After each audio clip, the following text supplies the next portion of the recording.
This is Sybert signing into Red Alert 3, and we have got a bunch of games to get to today. Spawning in on Carville for a 2v2v2, making up our first team as the Orange Empire. This is TheWhistler.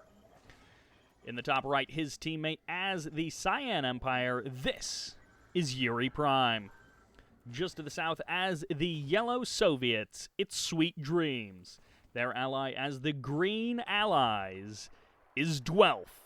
I don't think this is the real Dwelf. I would be very surprised if it was, but it's someone stealing the name Dwelf. As the Red Allies making up our third team in this 2v2v2, this is IsMaiL. And our last player as the Purple Allies, moving in their MCV, I think. This is mortoloerik. I don't know. It's something. Look, there are the names. Now you got them. 2v2v2, it's funny how you go through these kind of cycles. I watched so many 2v2v2s over the course of 2020.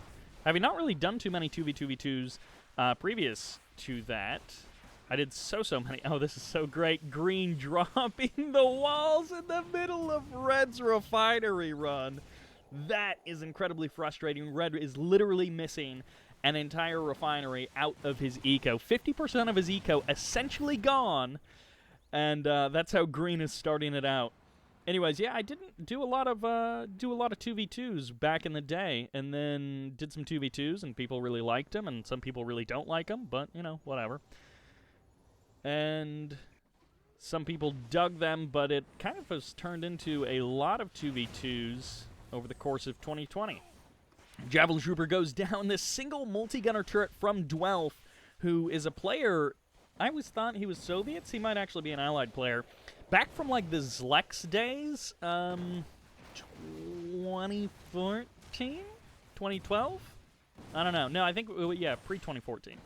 Lots of Peacekeepers going to be stutter-stepping up to this multi-gunner turret, going to be able to clean that up, and the airfield survives. It would have been pretty devastating to have the refinery blocked and the airfield get cleaned up, but the airfield survived. For now, this sickle continues to deny mining for an extremely long amount of time.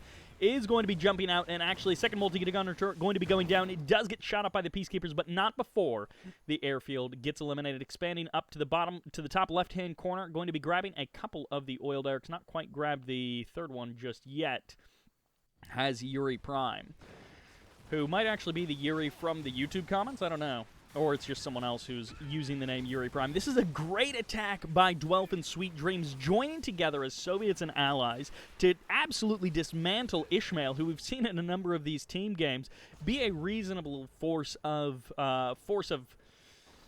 character, to be a reasonable force to deal with. And in this case, IsMaiL is getting absolutely destroyed, just completely demolished by these folks. Couple of Tengus from Yuri Prime going to be getting chased away to the north. Once again, Dwelf doing some heavy lifting in this team on the right side of the map. IsMaiL continuing to take a lot of pressure, going to have to wall off his MCV if he at all can. Still just sitting on that one refinery economy. No airfield. He may eventually get an airfield back up and running, but the Sickle plus the Peacekeepers should be able to deal with these units from IsMaiL. Now, the nice thing for IsMaiL is he actually got the kill on all of the Peacekeepers of Dwelf. So Dwelf's Peacekeepers, which really should have helped turn the tide of that engagement, didn't. SweetDreams loses the Sickle, and what looked like an easy push for Dwelf and SweetDreams has actually been completely stopped. The expansion in the top left continues, but it's actually just buildings. Yuri Prime has actually just been claiming the buildings. It's up for Tengus to harass these harvesters.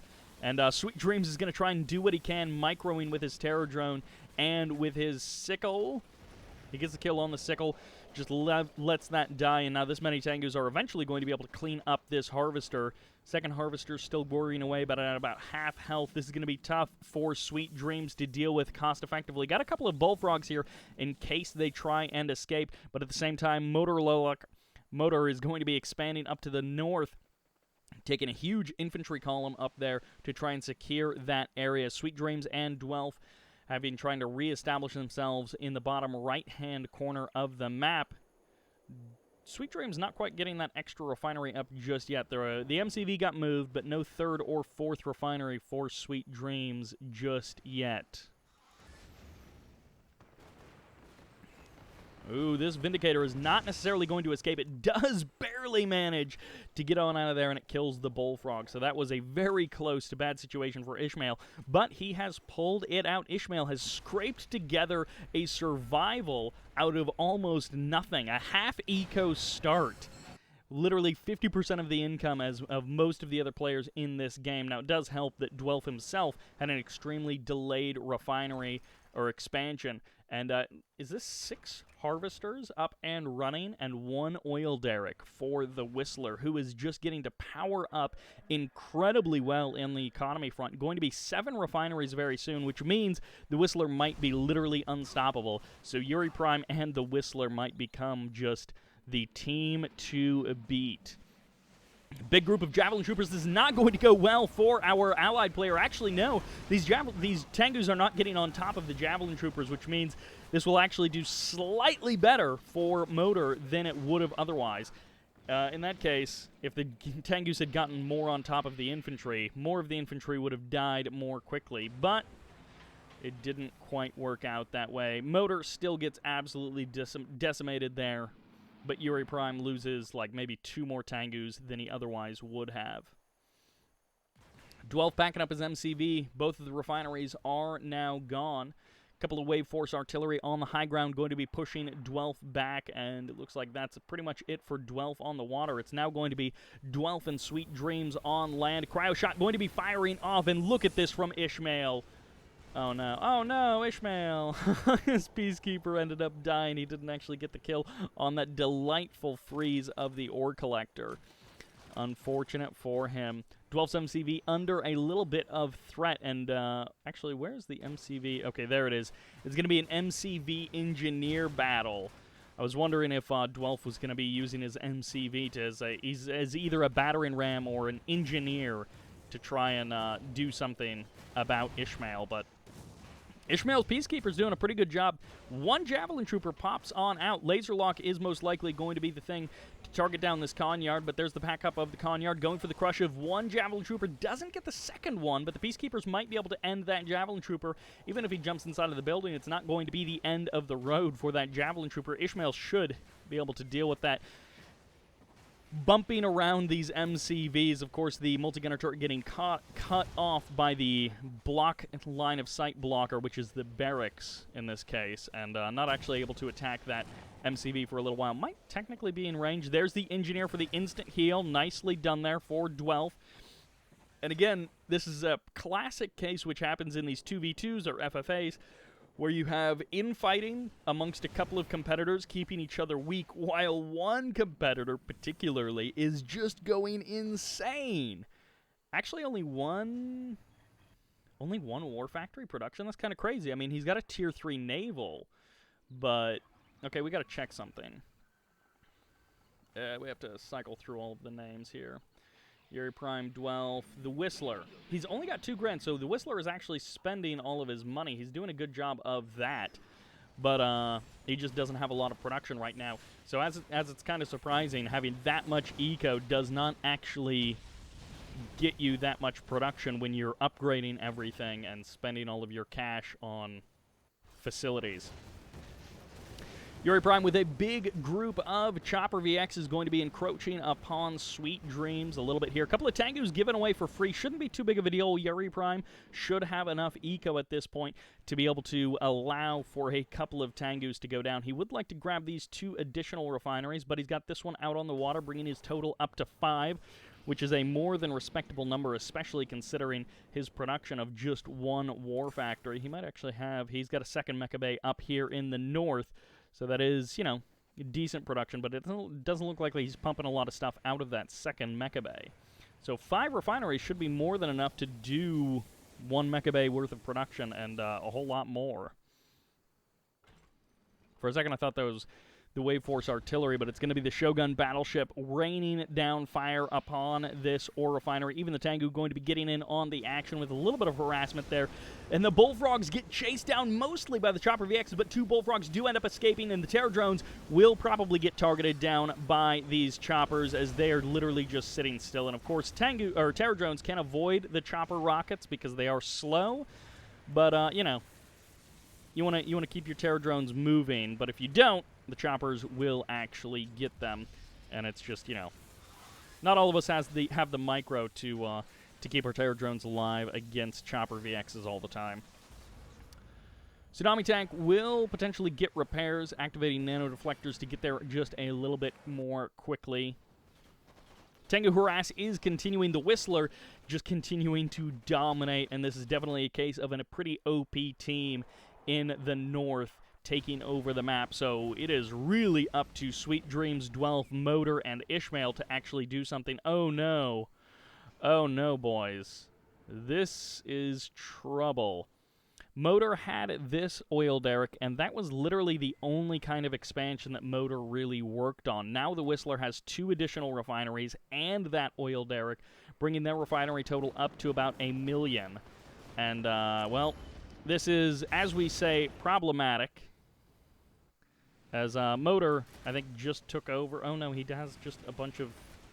He has a bunch of Riptides. So IsMaiL and Motor, they're making a push. SweetDreams has been defeated. Goodbye, Yellow. And Dwelf also has been defeated. So if that was real Dwelf, definitely not a standout performance. But then again, oh, IsMaiL has also been defeated. So it's actually all up to mortoloerik. Yeah, if that was the real Dwelf. Not a standout performance, but considering how wonky that start was, not a terrible performance. I really thought SweetDreams and Dwelf were going to be able to choke IsMaiL out, but they literally just weren't able to. And now, the only way for this to work for Morto,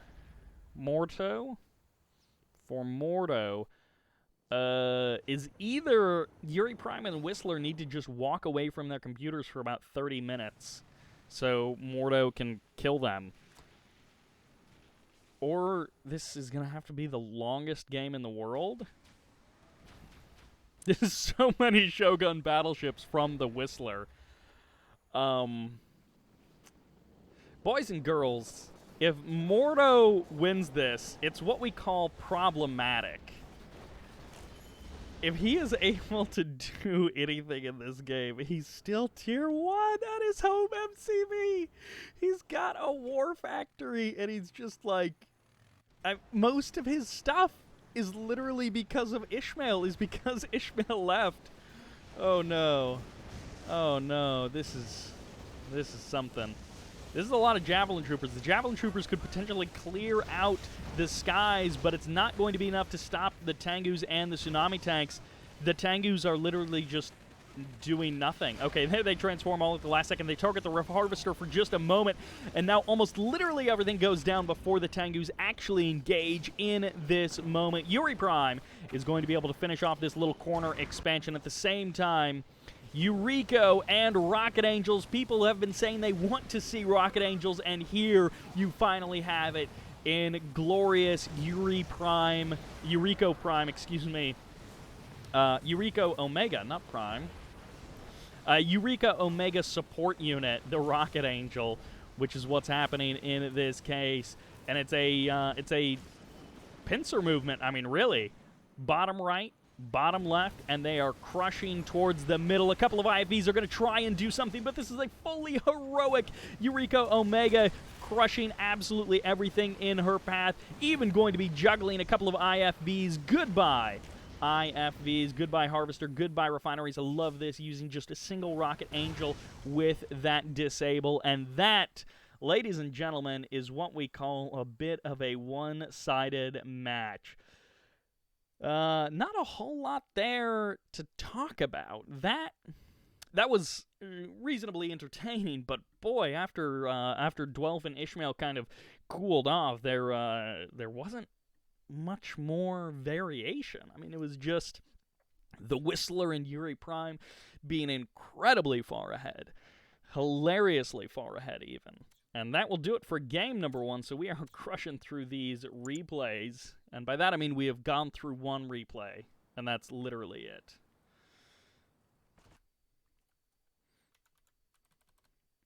Thank you all very much for joining me. Seems like this stream is going decently. We haven't dropped any frames, so even if things aren't great on the Twitch end of things, the recording looks like it's solid on my end, which means when I upload it to YouTube, everything should be hunky-dory. Fear Dragon, you keep unmodding yourself, which I think is funny, but, oh, is Andrey Dwelf? Wait. Oh, okay. No, Andrey is asking for... Why do you want to be a mod, Andrey?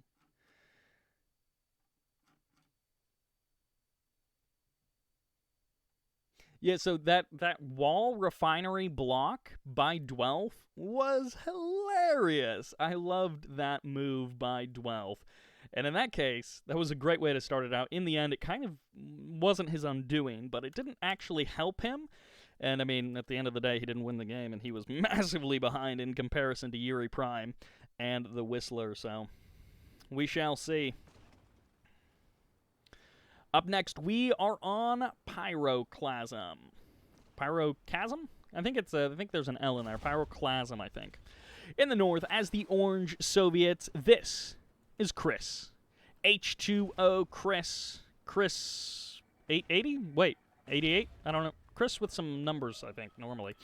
In the bottom left-hand corner, as the Red Empire, this is Edvin, a.k.a. Can't Win Edvin. Showing up in lots of different games. Tib Wars, Kane's Wrath. Maybe not Kane's Wrath. Tib Wars and Red Alert 3 occasionally. In the bottom right-hand corner, also showing up in multiple games. Blind Honor as the Yellow Allies. Yes, that does indeed mean that we have orange, red, yellow, and the person playing red is not Soviets. So there's some people out there who are very upset by that, but what can you do? Edvin, you chose red. Actually, they didn't necessarily choose their colors. But we do have a lovely split of Allies, Soviet, Empire, just to fuel the people whining about exactly what faction is better and or worse. So no matter which way this goes, you can find a way to complain about whatever faction you want. Even if they lose, you can still find a way. Barracks gets cleaned up there. Blind Honor, Edvin, and Chris, all relatively evenly skilled, I believe. As far as I know, these guys go toe-to-toe reasonably well between each other. Maybe that's not exactly the case whenever this game was played. By the way, these are replays that have been emailed into me quite some time ago, so not necessarily recent games. I didn't actually bother checking the date on the replays, but yeah, these are not necessarily recent games, but still, these three guys, I think they're pretty close in skill level. Chris, I've definitely seen a lot more of his games over the years, but that doesn't necessarily mean anything. Going into the super reactor after the War Factory, he's got the double refinery. He's progressing pretty normally. He got himself out a couple of bullfrogs and a terror drone. Not necessarily wanting to be pushing too much, and already into Tier 2 for Blind Honor, so he doesn't have the airfield up and running. He got the barracks and then the Tier 2 all before his third refinery. Now, of course, he was also clearing out a couple of walls there, so maybe there was a bit of a delay, but ultimately, I'm actually surprised that he went for Tier 2 before the third refinery. Should be airfield or war factory after that. Mecha Bay up and running and right into a mainframe core. Edvin, what do you have planned for us? Something sneaky, something interesting perhaps. And, okay, this is definitely something sneaky all the way into the corner of the map. I mean, it could be some kind of King Oni rush, but I assume he doesn't have a barracks. This is not a Eureka rush. I assumed this was Eureka. Oh, okay. Well, I mean, he could still produce a barracks and it would be ready to go by the time well, maybe not by the time the mainframe gets set up. But, yeah, he's hiding the mainframe in the corner. There's the Tier 2 on the Mecha Bay, so he might just be going relatively quick tech up to Tier 3. This is going to be pretty much before his third refinery, which, as you can see, everyone else getting that third refinery up before too much further progression. Even a fourth refinery up and running for Blind Honor. No, he misplaced his refinery. Ah, okay, buddy, that Doesn't feel good. We've all done it. It it doesn't change how it feels when you do it. But yeah, we've all done it at least once. Nobody likes that. And Edvin, what are you doing, buddy? Edvin is in the chat, so I mean, I guess if you're watching this on YouTube, he may have also left a comment on YouTube, but I mean, here on Twitch, he's in the chat. But also, this may have been a long time ago that this game got played. Oh, that's so many crushes. Almost literally everything goes down, but the Bears do get a magnificent roar off. Going to be able to clean up every single Peacekeeper, every single... Are you... Okay, there we go. 75 and 75. There's the last couple of kills on those Javelin Troopers and the Peacekeepers. A good cleanup there by Chris. He did lose the Hammer Tanks. Resetting the Hammer Tank count is not something you want to have happen at this stage of the game. Losing 2 or 3 Hammer Tanks like that for nothing. You want to keep those Hammer Tanks around. They're pretty much always useful between the Leech Beam and just being a regular tank. They're pretty much useful in every stage of the game, and even if you've got a higher tech later game army, having a couple of Hammer Tanks to round things out and to beef things up is always nice. Okay, he hasn't gone... Why did he get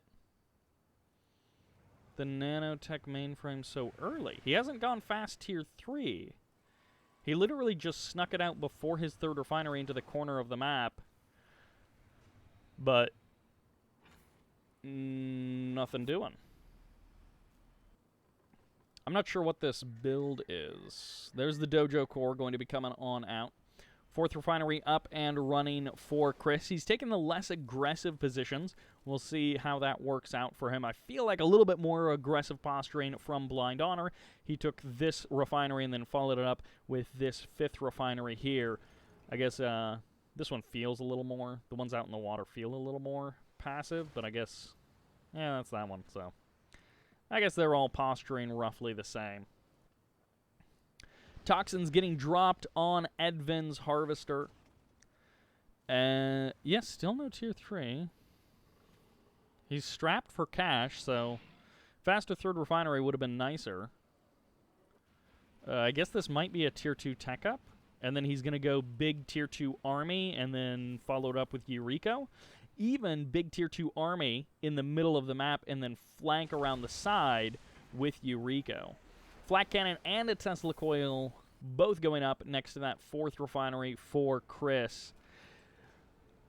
Economy still kind of being led by Blind Honor. He did lose the oil derrick, so he hasn't had that additional income from the oil derrick in the early to mid game, but I love that move from Chris, by the way. But his earlier 4th, actually maybe even earlier 3rd, 4th, and 5th refineries definitely make up for the disadvantage there. Is he going tier 3 on the command hub? He's upgrading the command hub. I guess his MCV is just out of range? That's kind of peculiar that he wouldn't just move his MCV over. It has so much more health. You're not dropping the cash on the command hub. At any rate, a little bit of a bombing run against Chris. Chris now going to be moving into the middle of the map. Edvin setting up with those 4 refineries. Still no tier 3 on the Mecha Bay, but tier 3 on the Dojo. And he's actually going naval yard in the corner as well. He's hiding tech. He's hiding production in the corner. He doesn't want anyone to know that he's going to have a tier 3 naval yard out on the map. And this is actually great for Edvin because literally Blind Honor and Chris have been taking pokes at each other, have been posturing, have been saber rattling against each other only. Cryoshot going to be firing off and have been just leaving Edvin alone. So this is great for Edvin. He literally couldn't ask for anything better. A little bit of a delay to the engagement by Blind Honor, and Chris also firing off his cashback bounty a little bit early, which means he probably won't actually get the opportunity to take advantage of that. He's going to come in with a couple of roars. One good roar, a second magnificent roars. Everything gets run over by the army of hammer tanks, and they shred the Athena cannon as well. Second Athena cannon going to be able to clean up one hammer tank, but the rest of the hammer tank is going to be targeting down the airfield, and they don't get the secured kill as a multi-gunner turret buys a little bit of time for that airfield to survive. The Athena cannon doesn't go down in this attack, turning around poorly for Chris. He's still got control on the ground, and now with the Bullfrogs, he's got control in the sky, but he's taking so much more damage than he would like to. Even this Guardian tank getting in more damage than he would prefer, and goodbye Vindicator. Can it drop its bombs? Yes, it does drop its bombs, getting the more damage onto this hammer tank, but the rest of the hammer tanks may just be able to clean up that armor facility. A couple of Tengus going for the harass. Chris has just pulled them off the line, activated the reactive armor. He's got more things to focus on here on Blind Armor's base. And this expansion is going down, but it may cost Chris a little bit more. The MCV is not actually packed up. Is there a Terror Drone here? This MCV could be going for some massive crushes. He's instead just trying to use it to get out multi-gunner turrets. It's not exactly working out for Blind Honor. Chris is going to call the retreat. There isn't necessarily a huge reason for that, assuming he doesn't actually... Oh, he didn't have reinforcements. That's why he called it off. Where? He's going tier 3. That might actually have been a mistake. He's now going to give Blind Honor a time to come back. Blind Honor going to be able to produce a couple of more Guardian tanks. Yeah, 4 hammer tanks right there, potentially peppering down the armor facility, but there were no reinforcements, no flak troopers, not even conscripts, no additional hammer tanks coming in for Chris. That eco-harass by edvin really disrupted Chris in every possible way. That was really frustrating for Chris. Chris possibly could have killed Blind Honor right there. Blind Honor was not at all ready for that on the ground. Well, Chris definitely should invest in a Crusher Crane at this point. One of the tanks is fully heroic. It's healed back up to full, but 3 other ones very close to death. A couple of them do have a single vet status.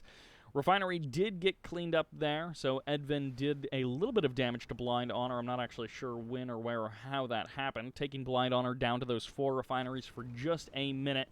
And Chris, I think, panicking, maybe then when he saw that he had no artillery. His opponents had the artillery advantage. Wow, that Crusher Crane is way far back. Those tanks are going to have to drive quite some distance to get those repairs. MiG's also in the sky. He really wants to defend against the potential Empire. But edvin coming in for a big potential attack. Is he just going to... He's flying over with all of his Tengus like he wants to do a big transform, but that's not necessarily the best way to harass in this situation. Like, you can kill stuff with a bunch of Tengus, but you're not going to kill buildings that quickly. Although pulling your opponent's army out of position and then escaping out onto the water may actually be worth it. Goodbye boot camp. Cryo Blast going to be firing off. A couple of Tengus do get eliminated there by the Vindicators, and everything else gets frozen and destroyed. So very close there as both the Iron Curtain and the Vacuum Imploder get purchased by Chris. So I guess that's where his money is going. The expansion being shut down once again, I believe, by edvin for the 2nd time. There's the big transform. 1 Vindicator does go down, and the 2nd one does manage to escape, and toxins getting dropped on these tanks and on these units here at the airfield by Chris. Chris just kind of biding his time. Couple of APOC tanks mixed in now to his army. Couple of MiGs as well. And I guess final squadron? But this is like... Yeah, he's literally using the level 1 final squadron. This is almost just more for vision than anything, as that is not going to do anything. Double super reactor. Not many times in a game do you see a double super reactor going down from someone. Most of the time it's just 1 super reactor for the entirety of the game. Couple of Mirage tanks going to be coming on out for Blind Honor. Never a bad idea to mix a couple of Mirages into your army. That Vindicator did indeed save this command hub. As I said, that's not actually enough Tengus to, like, clean up buildings quickly. And the fact that that command hub survived that attack is proof of that. Bullfrogs taking some shots at these Tengus as they fly past. And edvin, Shogun battleships up and running down here in the corner. A couple of Yari mini-subs hidden down there as well. Multi-gunner turret going to be going for the Kirov airship, but this entire expansion is gone. He does need to go for the power plants and the refinery, so he's sure to get the cash back on them. But goodbye, 1 power plant. And no! Single hydrofoil locking down this Kirov. Goodbye. And I'm guessing the subreddit is going to hate this. Gosh, they love Kirov so much. But Kirov reporting, more like Kirov dead porting. Womp, womp, womp, womp. did half damage to a power plant. Couple of APOC tanks starting to crush some stuff, and then suddenly Rocket Angels annihilate the APOC tanks. The Bullfrogs are enough to scare away the Rocket Angels, so actually one APOC tank surviving with low health, the other one 50% health, and the Bullfrogs do get out of there clean. But I mean, of course, in that situation, the Bullfrogs are sort of the least of your worries. Those heroic Bullfrogs doing a lot of damage. Migs cutting down the Vindicators, and all three of these players having a hard time making any real headway. Finally, the Shogun battleships from edvin making their way up the left side of the map. Of course, we don't have a chat replay in this case, so they could definitely be talking smack to each other or trying to arrange alliances and that sort of thing. Iron Curtain on top of everything. Goodbye goodbye Rocket Angels, as they are not going to be able to clean up those flak cannons. And actually, the MiG's going to be showing up, but that is too many Rocket Angels for 4 MiGs to deal with. One Kirov going to be heading out to the left side to try and deal with these Shogun battleships. No Sea Wings on the water to do anything about that. And there's the full sell-off by Chris. So after using that Iron Curtain, he decides to just sell everything off anyways. Toxins getting dumped once again by Chris on Blind Honor, and oh no, this is going to be the death of Chris potentially, as he's moving out in 2 different directions. He may end up losing to Blind Honor and edvin on different fronts. edvin turning around his Shogun battleships as he realizes at the last moment he needs these Rocket Angels closer to deal with this Kirov. And goodbye, Kirov. The Bullfrogs are going to try and protect the Kirov from these Rocket Angels, but is it going to be enough? Even the MiGs getting in on the action, and this may actually be enough in combination, these 2 things, to chase away those Rocket Angels. No, 2 Rocket Angels survive. 1 heroic, 1 double vet as the Yari mini-shubs push the Bullfrogs back onto land. And the purple effects from that heroic Rocket Angel are just too much. Goodbye, Kirov, as it goes down. edvin clearing the skies. Twin Blades trying to clear out the Shogun battleships, but it will not be enough. Super Reactor number 1 goes down. Super Reactor number 2 at about 75% health. And the Iron Curtain fired off, but the Vacuum Imploder may not have enough time. There's the sell-off of the Super Reactor. Chris saves himself the explosion, but not the expense of losing power. Refinery getting targeted down, and yeah, Blind Honor and edvin, either intentionally or not, forming an alliance between them to crush Chris. Again, sometimes this sort of stuff in FFAs or in team games even, sometimes it unintentionally happens that 2 players or 2 groups attack another in concert, but not necessarily in coordination. APOCs, Hammer Tanks, and Bullfrogs, the MCV and Twin Blades, everything for Chris is in this push. Shogun battleships that he basically doesn't have a chance at stopping. Too many Rocket Angels, too many Tengus, too many Yaris defending these Shoguns. And the Shogun's now going to be moving towards the middle of the map. Might as well go ahead and target down the War Factory and the production of Chris just to make sure that he can't produce anything else. Cryo Blast, good, and Cryogeddon going to be firing off as he's upgraded from the Blast to the Geddon, and he's going to catch it. Looks like 1 APOC tank, barely. It won't freeze as it was on the edges there. The Tengu's getting cleaned up, the Rocket Angels being eliminated, but no, the Bullfrog gets locked down at the last second, and that Bullfrog, if it hadn't been frozen, perhaps things would have gone differently for dear old Chris, as this 1 Bullfrog clears the sky. Heroic Bullfrog killing unit after unit. This guy has earned his stripes by far. He has certainly earned his pay, and potentially even his freedom, as that guy has gotten so much value for Chris. Chris going to be potentially doing devastating damage to edvin, but at the same time, he has nothing to stand up against Blind Honor, and a guaranteed kill now on the MCV with the grind of it by this APOC tank. The War Factory as well slowly going to be disintegrating, getting some health back on these units as Chris activates his grinder beams on everything in edvin's base, one after the other. Shogun battleships now going to be firing against Blind Honor's forces. Blind Honor swooping in to try and finish off Chris, but the Vacuum Imploder fires off at the last moment there. Where does Chris actually fire it off? Right here on the army of Blind Honor, as Blind Honor's units fall to pieces. couple of Mirage tanks, a couple of IFVs survive, and can the Twin Blades take the IFVs? It's going to be close one way or the other. Barely the IFVs get eliminated, which means the Guardian tanks and the Mirage tanks can't fight back. The vacuum imploder will be shut down, if not by the Allied forces, and not by the Allied forces, but by the Shogun battleship. Goodbye. As a fully heroic Shogun battleship fires about 1,000 rounds per minute. And everything from edvin gets cleaned up. He has more than enough production to be able to remake that MCV, but not necessarily enough cash. We'll have to see if he actually has the pocketbook to make that work. Reactors, a crusher crane, pretty much the only infrastructure remaining in the North Fortress. He's going to try and get up a barracks. He's going to try and get up an engineer as well so that he can capture this oil derrick, as the crane is actually the thing constructing that barracks. And does he have enough cash? I imagine he's got $500. He's actually going to be crushing down units, and even a terror drone. He could get a crush for the terror drone and make double cash on that one. The Allied fleet reporting in, and you might as well get the crush soon. Wah, wah, wah. Crusher crane is eliminated. What a weird match this one has turned into. Fantastic plays in the terms of entertainment value from these guys. EMP completely whiffs it.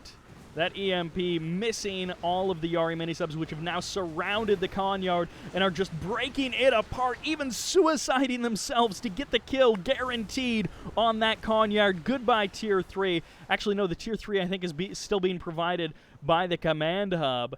In an actual incredible move, Blind Honor made the right call, not upgrading his MCV alone, but getting the Command Hub upgrades also, which means once his MCV got eliminated, he technically still has that production. I don't know that it'll really do him any good. Satellites getting called down upon his harvesters and his refineries. His war factory gets eliminated by Shogun battleships to the south, and the satellites raining down death, but it's not enough to finish off the refinery. It's going to have to be the Twin Blades coming in, and somehow every single player is still in this game. I don't know how long this one has been going, but it feels like somebody should be dead. But honestly, everybody kind of has a shot at taking this game. The aircraft carrier, the big heavy from Blind Honor, is now getting targeted down by his own units, and $500 cash back to Chris, who has just been surviving on the units of other people, getting that cash back value as he's got his refinery up and running. He's got APOC tanks. He's got an oil derrick under his control, 2 oil derricks actually, so he's got those 15 creds coming from 2 different places.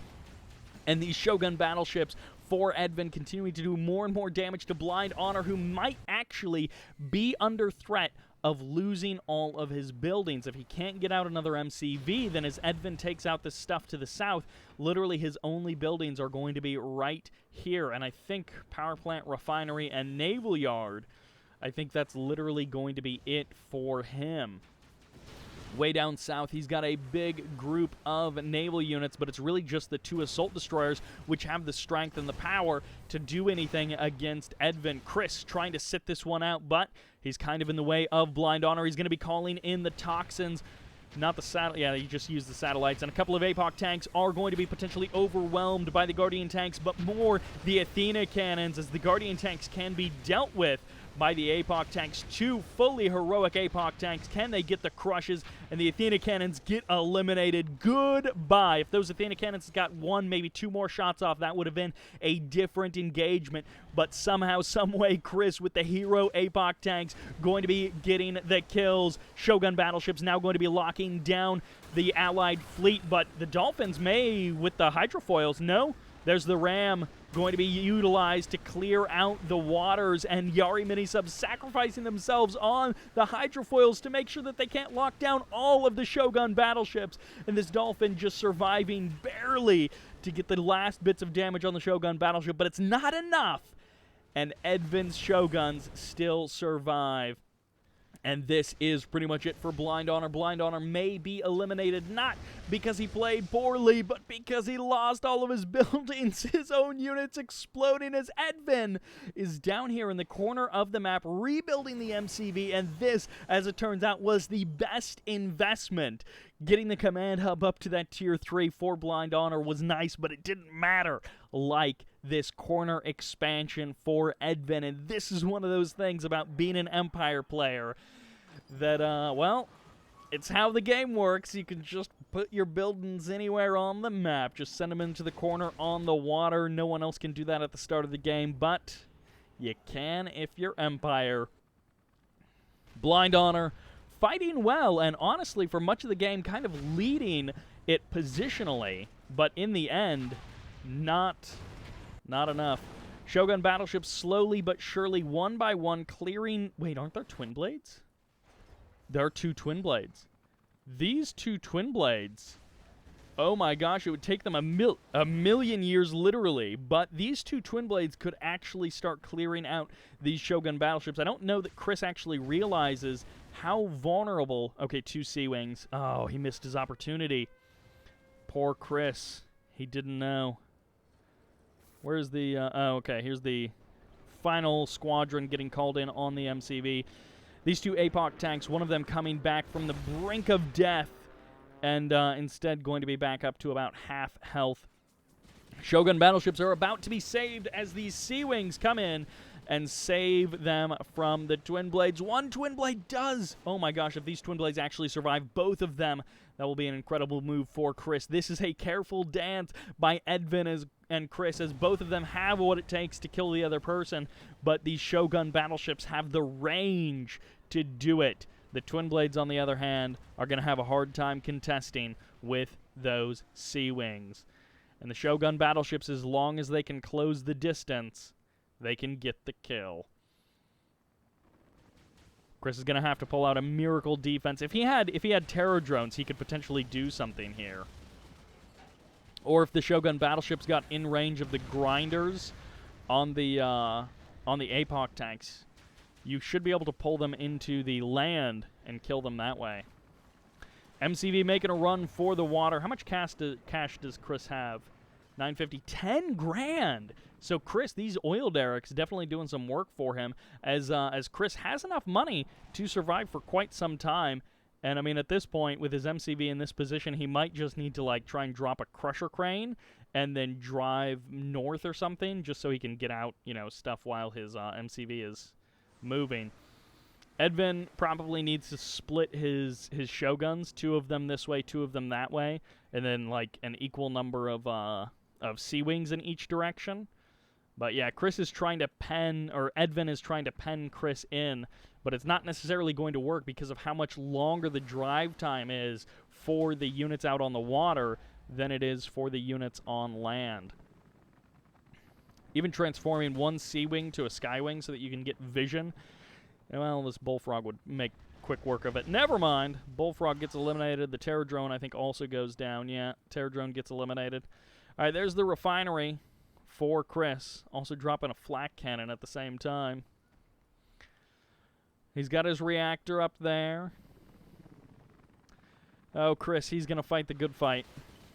Oh, this is great. He's going to dodge in and out with these twin blades. You've got exactly as long as it takes for the Sea Wings to respond for your twin blades to get out of there. Balloon bombs and final squadron both getting called in on the MCV, and the balloon bombs crashing down, mostly doing a whole lot of nothing, but doing a little bit of something. And there's a single Sea Wing, Sky Wing rather, completely uncontested by Chris because that 1 Bullfrog got eliminated. And 5 Tank Busters, the Tank Buster surprise, the other bit of help that edvin needs to end this game a bit more quickly. And reverse moving twin blades is like one of the funniest things to see. And they are going to be able to clean up these Tank Busters. Chris is fighting the heart and soul of this battle, but I don't think he's actually going to be able to win it. Oh, this is the infinite debris glitch.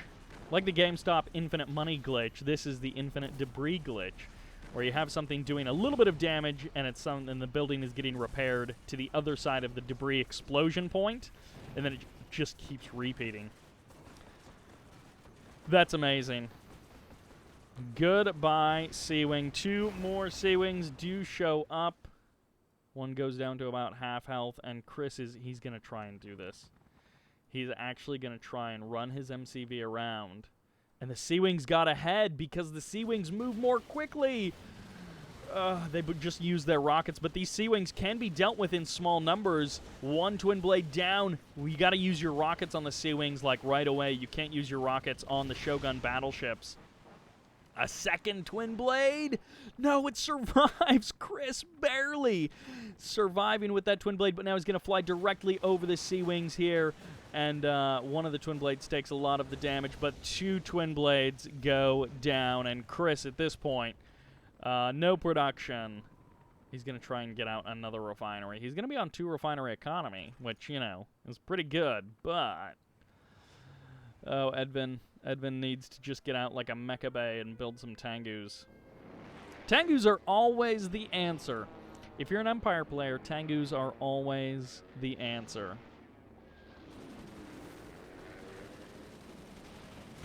Oh, they get the refinery! Barely. All right, Chris with no Twin Blades now. No, with 1 Twin Blade. That's right, the fully heroic Twin Blade survived. He's trying to rebuild his reactor. The Shogun battleships, 1 heroic, 1 double vet, have now regrouped, and they've chased Chris a little bit further. Chris may actually be down on money. Yeah, he's down almost 2 grand, so he's kind of losing money to make this work. And he's going to try again. He's going to try another MCV move.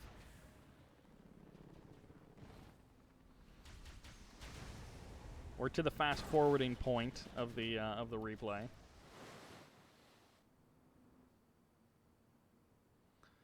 Shogun battleships getting split, and they are still chasing down Chris's MCV. This reactor hasn't been killed. Is Edvin literally waiting for the spinning dollar signs? Oh my gosh, Chris is going to go for it. Edvin's Sea-Wings are so far away and they're not responding. He's built an additional Sea-Wing.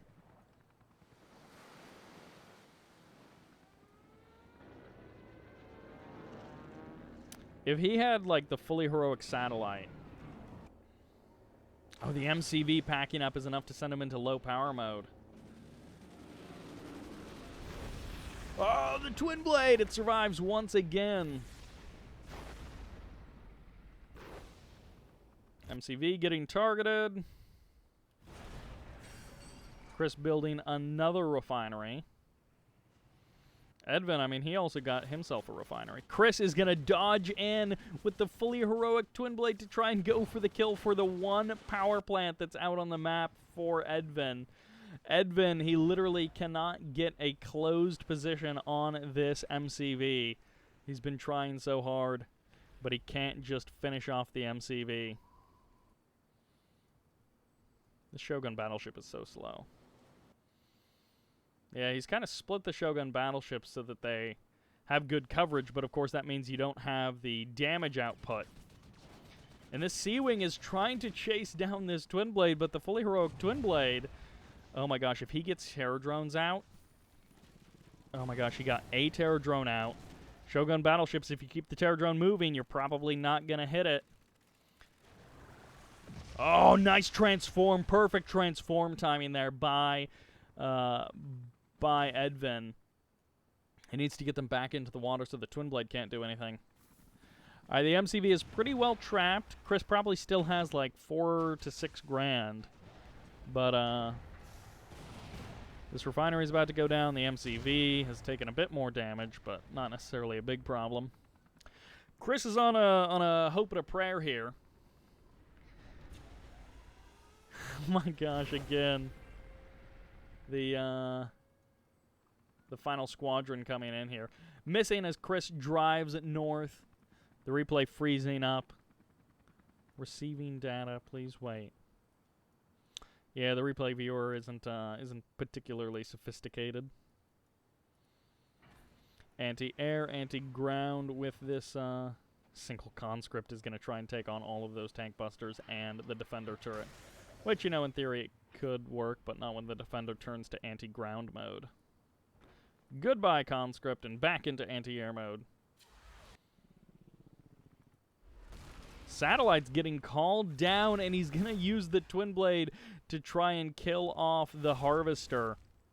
He's going to go for a win that way. There's the sell-off of the... this is a fully upgraded satellite, too. Nice.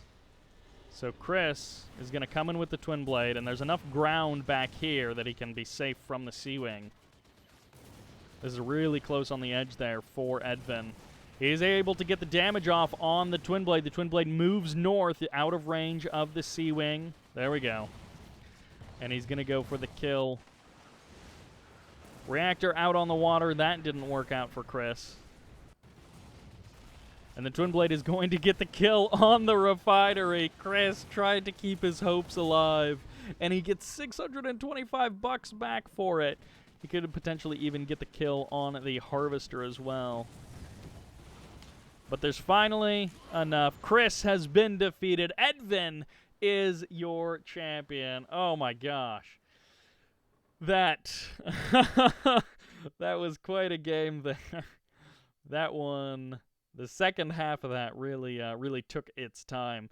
But Chris, keeping the hope alive, that's one of those games that's right on the edge from being the epic comeback that people talk about for years, and then just being, well, edvin is obviously in the better position for like the last 10 minutes of that game, and Chris ended up, you know, fighting it out to the last minute, but not necessarily in a way that mattered, unfortunately for him. Blind Honor also putting up a good showing in that game, although he did exit considerably sooner, and I thought the game was pretty close to over when Blind Honor got out of it, but nope, Chris stuck it out. Chris nearly mounting the comeback, but unable to make it happen.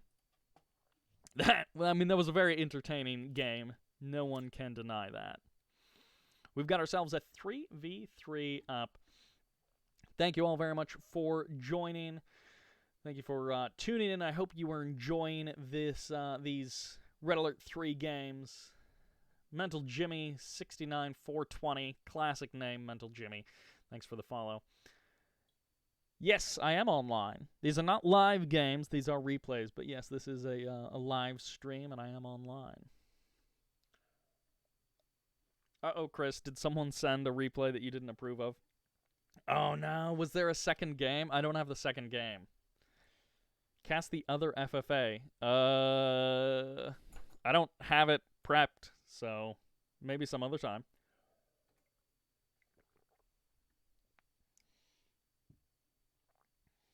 Scythe Nocta. So nice. Yeah, you can send it over. I'm not casting it today, but yeah, you can send it over. 3v3. This might want to be one of your 3v3s, YuNo. Who knows? That FFA. Oh yeah, this is a YuNo. I don't know if YuNo sent it in, but actually, this has a bunch of people that we've seen before. All right, well, let's jump into this. Our first Magmageddon game of the day. Are you guys excited for Magmageddon? Magmageddon. Lovely magma mountain in the middle. You got to do what you can. You got to work in as much magma as you can. Anyways, this is a 3v3 left versus right. In the top left-hand corner, making up our team number 1, this is PavelSuperstar. I love this guy's name.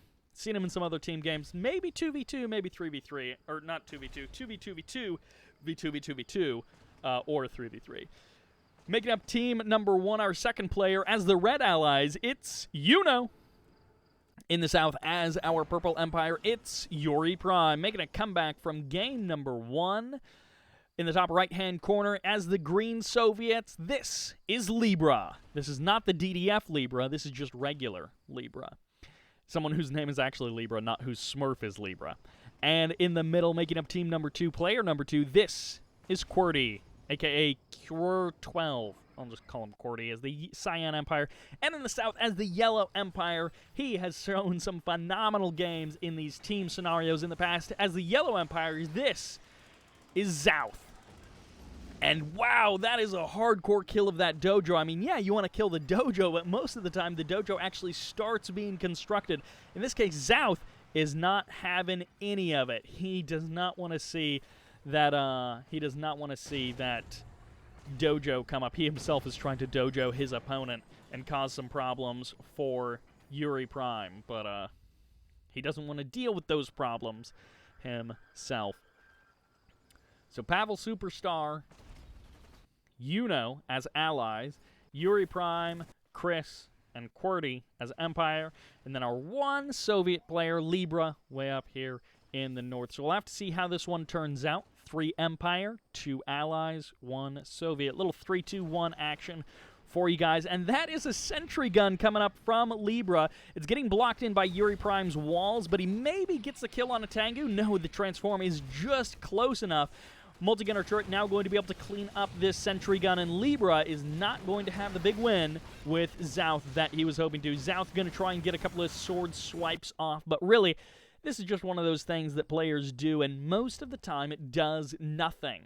It is defeated without too much consequence. But every once in a while, one of these sneaky dojo tactics actually makes a difference. Either it delays your opponent tremendously, or you get some real good damage off. You capture an MCV, maybe you get something else with an engineer, something happens and it's phenomenal, which is why everyone always attempts it.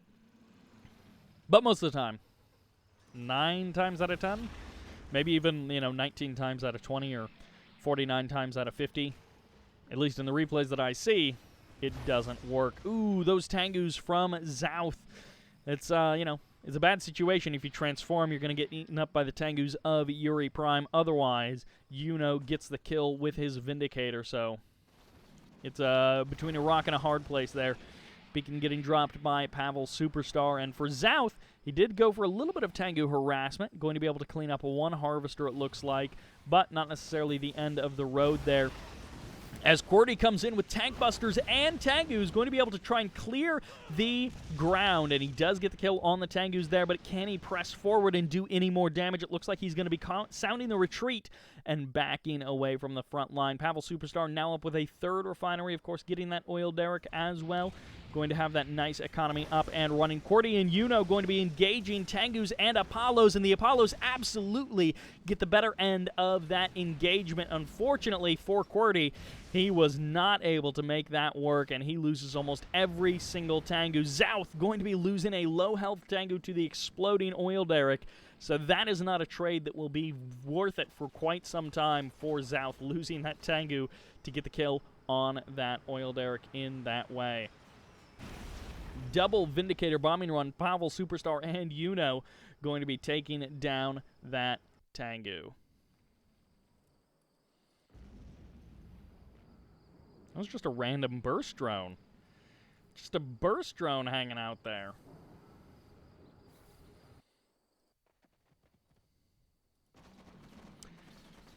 Tengu's engaging in the south, Yuri Prime and Xouth, but Yuri Prime has the clear advantage, getting the drop. And Apollos of YuNo going to be joining in, and Xouth gets destroyed there. Very unfortunate for Xouth. May actually end up losing his last Tengu. It gets completely surrounded, but oh! Yuri Prime almost loses his own Tengu, and actually he does, so that's like a 1-to-1 trade. Even more if you count the extra damage he did upon death. Bears from Libra get the roar off, and a great lockdown of so many Peacekeepers, but the double multi-gunner turret is going to make this a hard position to break for Libra. There's the transform of all 4 Tengus. They're going to do some extra damage from QWERTY, but this is not necessarily a very wise decision. PavelSuperstar, I don't think, is going to be broken. Not in this moment. An additional multi-gunner turret does come up, and well, he's going to keep the pressure on. Libra might actually be able to make something happen here over time, but not right this moment. Bit of an overcommitment from QWERTY. He just really gave away those Tengus, and maybe thinking there was more of an opportunity to put more pressure on than there actually was. A couple of tank busters, the MCV even might be getting in on the action as the point defense drones getting called in by Yuri Prime. Going to be able to escape with all of his Tengus for now. QWERTY showing up a little bit too late to the party. Would have been nice to have 4 additional Tengus at this point, right? The Apollo's getting some free shots off as Pavel shows up, takes some pot shots at the Apollo, or at the Tengus of QWERTY. Up in the north, Libra, the classic twin frog composition, twin blades and bullfrogs working together to harass these harvesters, and this is just a great little dodge in, kill a couple of harvesters, and then get on out of there. You don't want to lose too much to the Apollos. You don't want to lose too much to, well, even the Vindicators. Although, 4 Bullfrogs, that's going to scare away most Vindicators. Cordy coming in with the Harvester Harassment, but he's going to be trading out multiple Tengus for one single Collector, and he doesn't even get the Collector. That Collector will be slowly harvesting for the rest of its life, or it'll have to be pulled off the line to get repairs. But either way, delay in mining is the only value Cordy got for those multiple Tengus, and you can't run that equation over and over and over, giving away Tengu after Tengu after Tengu. The cost adds up, and most of the time, little bits here and there going wrong with the harassment can cost you from having an army when the big push comes later on in the game. Although in this case, somehow Libra is still running around with his like 3 Bullfrogs, 3 Twin Blades harassment group that he's somehow still getting value from, as the Javelin Trooper is going to be showing up to try and clean up these Twin Blades. And I mean, the Twin Blades will kill the Javelin Troopers, but in those numbers, the Javelin Troopers will long clear out the Twin Blades before they even the score. Yuri Prime clearing out Tengus or something. I'm not sure who that actually was getting cleaned up there, but Yuri Prime doing the cleaning up. And YuNo just gave away, I think, a bunch of Apollos. That was maybe a case where he thought he had the numbers advantage against the Tengus, but with the point defense drones, YuNo just lost big. So Cordy's starting to regain some of that value from giving away units earlier on in the game. Is there going to be a big transform to cut down the rest of these Tengus? Xouth and Cordy could actually join forces here and do some real big damage to the team on the left side, especially since Libra is keeping PavelSuperstar pretty darn busy. Hammer tanks and Guardian tanks going to be engaging in the north. Twin Blades now trying to get in on the action, and YuNo with forces to defend PavelSuperstar is really the only reason Pavel is not about to die right now. These hammer tanks maybe overcommitting, getting caught behind enemy lines. One of them going to try and sacrifice itself, gets the kill on the multi-gunner turret, but not the kill on the Guardian tank. And unfortunately for Libra, he was not able to do as much. If YuNo had not been there to defend PavelSuperstar, that might have been lights out for Pavel. Twin Blades now going to be showing up. Even going for the refinery with this many Twin Blades is worth it. I mean, you show up, you kill off the refinery, and who cares that the Harvester survived the attack? With this many Twin Blades, you can almost one-shot a refinery.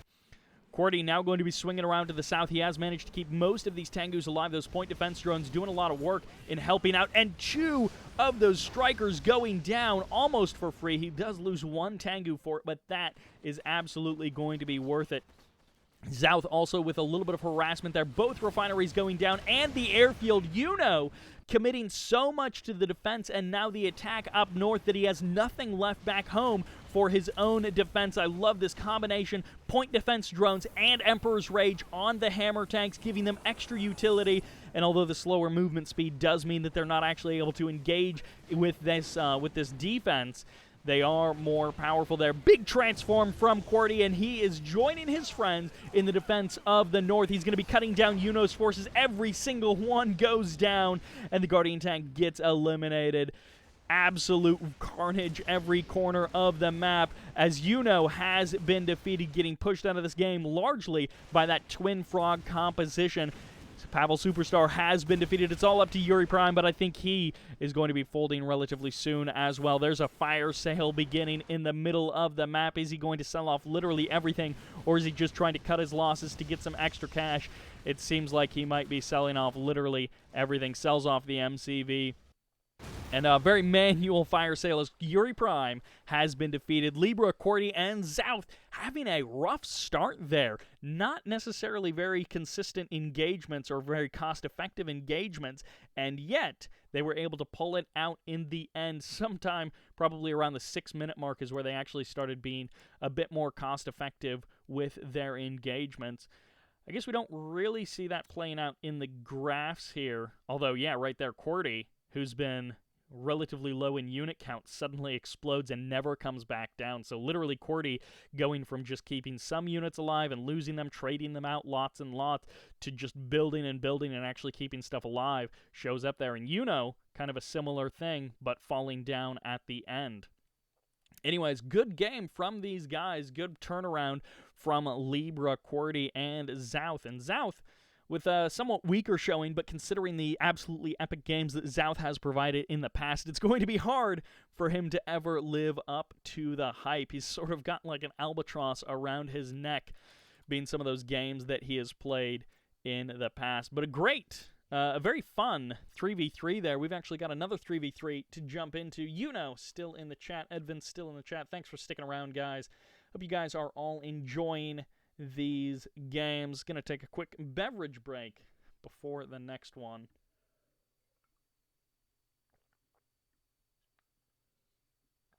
Yeah, that was a relatively short game overall.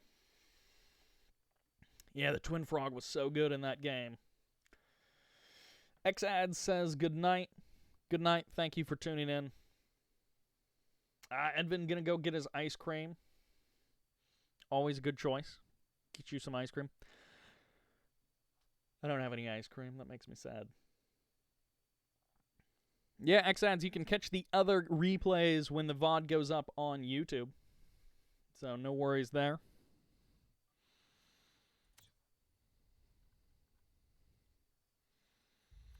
All right, we've got ourselves another 3v3 on the left versus right. So we'll see.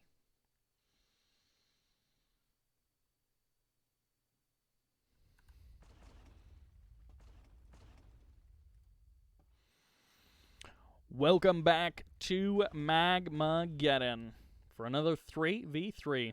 In the top left, as the Yellow Soviets, it's obrubshik. Obrubshik? I don't know.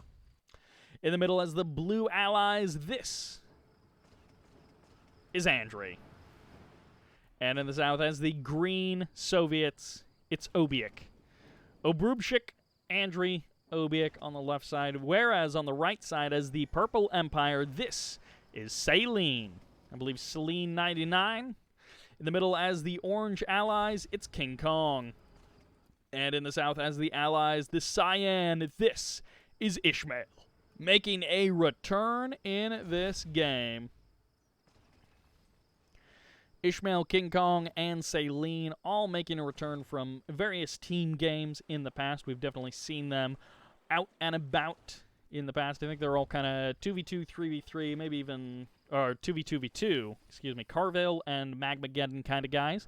At least that's where we see them. Actually, no, KingKonG, seen a couple of 1v1s from him. But then, of course, Andrey, a very formidable force in the 1v1 circuit. Sometimes just very chaotic games that are not necessarily reliant on like a super robust strategy. It's much more about turret pushing your opponent until the end of time. And kind of like if you think back to Yui went through a phase where he basically gave up on normal games, and like every tournament game with Yui would be super chaotic, super weird. It'd be moving everywhere all the time. Engineer inside of the IFV, going to be getting targeted down, but not enough to stop it, and the Vindicator won't get the kill. OBIEK going to be securing the Engineer with the Bear, and oh, that Vindicator would have potentially even gotten the kill on that Engineer. That would have been very, very close either way, but he wanted to go for the guaranteed kill on the Multi-Gunner IFV rather than trying to get the not guaranteed kill on the Engineer. Goodbye, Oil Derek. Wasn't really worth it anyways. But yeah, Andrey kind of playing a similar style to that Chaos MCV Allied style. And really, Allies are the only ones who can do it. Soviets can kind of do it, but you need more infrastructure back home. Whereas Allied players are a little more fast and fluid in their Chaos style. Anyways, yeah, KingKonG played some 1v1s. The rest of these guys we've seen, OBIEK, Saline, IsMaiL, all in team games in the past. They have mixed performances. Andrey definitely the standout player in this case. But, you know, as we've even seen with players like Demon, great kill on a couple of those. Oh, the Engineer almost gets the capture on the airfield. But as we've seen with Demon in the past, sometimes people will play Demon and he's very clearly not playing at the top of his game, or they'll all gang up on him and try and beat him down because he is Demon. And so something similar could happen to Andrey. We'll have to see how this plays out. A little bit of Tengu harass coming in from Selene against obrubshik. And I'm sure someone can tell me what the origin of that name is, or, you know, if it's a reference to something, or even just how to pronounce it. Single Stingray from OBIEK in the south, doing some big damage to this refinery, considering that there are 2 multi-gunner turrets that, in theory, should be protecting that refinery, but actually are not doing a particularly good job of protecting that refinery. Riptides are going to respond, and he's going for the last-ditch effort, but he doesn't quite get it. Peacekeepers and Riptides clashing there in the middle of the map. Meanwhile, Tengu's looking for their mark here in the north. Bullfrog getting some free damage off, and this hammer tank is going to deal with this other Tengu. The Tengu is going to try and go for the guaranteed kill against the Bullfrog, and by that I mean do more damage to the Bullfrog, and then, yeah, go for the explosion. A little bit unfortunate there for Selene that he missed it by that little, but it was a good attempt nonetheless. KingKonG and Andrey up against each other. Is this going to be a big Riptide surprise where a bunch of Javelin Troopers and Peacekeepers all appear at the last second? It looks like no. This is just sort of an ill-fated attack. This is, yeah. I mean, it's literally like 5 against 2 at this point, 4 against 2. But it was 5 against 4 for a moment there. But not going well for KingKonG in that moment. He was trying to make something happen, and it just did not work out. Selene putting more pressure on Obrub. Rub-a-dub-dub. Obrubshik.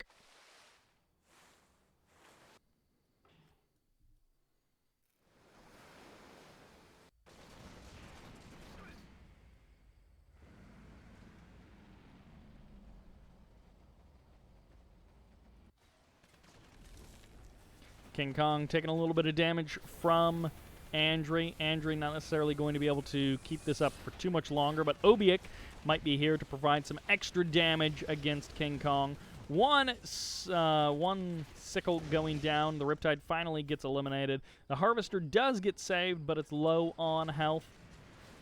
Andrey turning around as Selene shows up to try and do some damage, but I think this is maybe an ill-fated attack, as unfortunately for Selene, I don't think he's going to be able to stand up against everything when it arrives, but actually everything is just kind of wallowing around these buildings, not actually getting in there and defending anything. So Bullfrogs and Hammer Tanks going to be the real defense by obrubshik against these forces of Selene, and Selene is actually going to get a kill on the Hammer Tank, and the Riptides they're heading down south. Andrey says, I'm out of here. I don't actually care about defending any of that stuff. Multi-gunner turret getting a kill on a couple of sickles. Unfortunately for OBIEK, the pathing taking him too close to that multi-gunner turret and going to be losing damage there.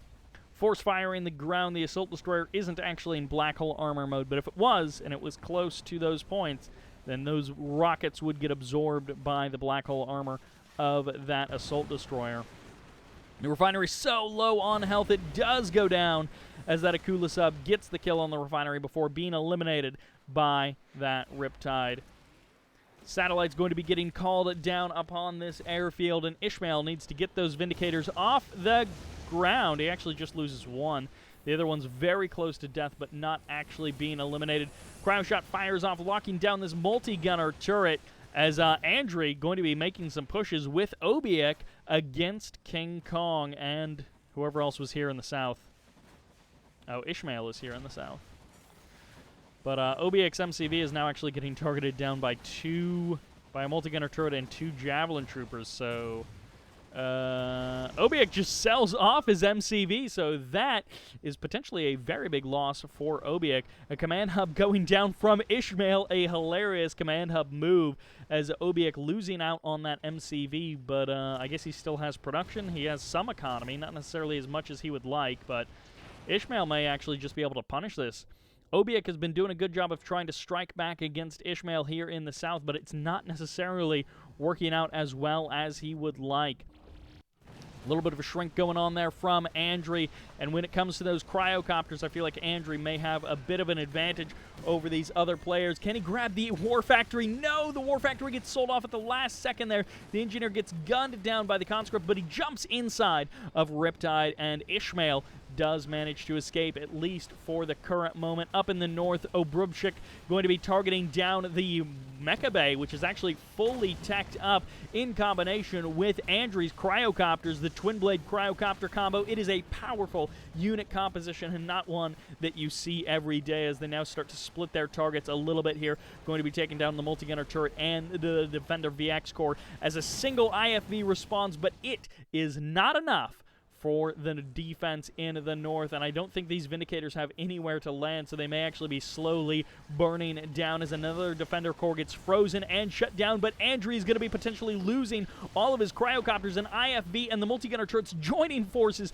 to clean up most of the cryocopters, and this attack suddenly falling apart as Andrey and obrubshik don't have quite enough to finish off these forces. He's going to fire off with a cryo shot. He's going to use the last bit of his cryocopter, but Celine has now got a Eureka Omega on the front line, and the cryocopters may be able to dash freeze her, but no, one cryocopter goes down, the other ones get scared. There are 4 cryocopters here, and I don't know how many you need to basically instantly freeze her. You lose one for sure, but the other ones might survive, and you might get a relatively quick kill on a Eureka, which can be very difficult if you don't have the right units in the right numbers to deal with Eureka. IFVs and a multi-gunner turret once again going to be joining forces to try and clear the skies as 2 out of the 3 twin blades from obrubshik get eliminated. Unfortunately for him, his Twin Frog combination is not working out. These engineers from IsMaiL, they are trying so hard. Actually, it's that same engineer multiple times, trying so hard to make something happen, to get something captured for IsMaiL, but it doesn't quite work out. One Twin Blade goes down, traded out for Eureka Omega as she gets overwhelmed and destroyed, and the Twin Frog combination is now feeling very good. OBIEK having a little bit of trouble dealing with IsMaiL way down in the south, but maybe he can survive long enough. Well, maybe not. His economy is all but wrecked. He's got 1 refinery still working away, 1 oil derrick, and he's going to run away to Andrey, and he's going to say, Andrey, can you please help me? I've got 3 hammer tanks. Surely that's worth something. KingKonG and IsMaiL going to be joining forces to potentially deal with Andrey, as Andrey's got a giant infantry army. Andrey has got a single assault destroyer, but the cryocopters are the things that might really make the difference as this Mirage tank hilariously drives around. A cryoblast going to be firing off. Andrey may not be able to deal with this if the army gets too split up. KingKonG on both sides maybe trying to focus down this army. No, there's nothing left in the north. That multi-gunner turret is too far away, and IsMaiL is not necessarily doing a whole lot with these 2 Javelin troopers. He's trying to do what he can, but the satellite's raining down as OBIEK sacrifices the last couple of hammer tanks, and it's all up to Andrey from this point on. KingKonG with the Mirage tanks barely keeping them alive. Those shrink rays are dangerous, but I'm actually surprised how many units KingKonG was actually able to keep alive against the shrink rays of Andrey. Couple of dogs, couple of peacekeepers joining in a new position for KingKonG. KingKonG going to be stepping forward, will be able to get the kill on the multi-gunner turret with the help of IsMaiL. And IsMaiL still continuing to clear out OBIEK from the bottom left-hand corner of the map. Just a super reactor left, and I think the MCV, wherever it waddled off to. Hydrofoil getting shutting down a Riptide there. The single barracks for OBIEK, as a Shogun battleship is now out and running for Celine. Twin Blades showing up, IFVs starting to clear the sky. Andrey moving around with the single assault destroyer, doing what he can, going for the crushes and the cryo shots, where the cryo shrink once again coming in, being so useful, but it's barely not enough as OBIEK and Andrey's forces evaporate without having accomplished all that much. They may barely be able to sit on the edge and pick away at forces, but KingKonG drops an additional multi-gunner turret, going to be firing off the cryoblast, and he will get the kill on the reactor and on that multi-gunner turret. Forces the sell-off of that, and actually that multi-gunner turret somehow survived. I actually don't know how. Cryo shot I thought would have frozen it at that distance. Mirage Tank steps forward, but also the Peacekeepers and the Javelin Troopers in support as KingKonG is trying to push back Andrey, but does he actually have enough to push back the Cryocopter army? As there's another shrink, the Javelin Troopers get some nice shots off, cleaning up one Cryocopter, but the other 4 survive, and this Mirage Tank dangerously low on health. Saline with his 2 Shogun battleships trying to push back Obrubshik, who, I don't even know what Obrubshik is doing. He's got units all over the place.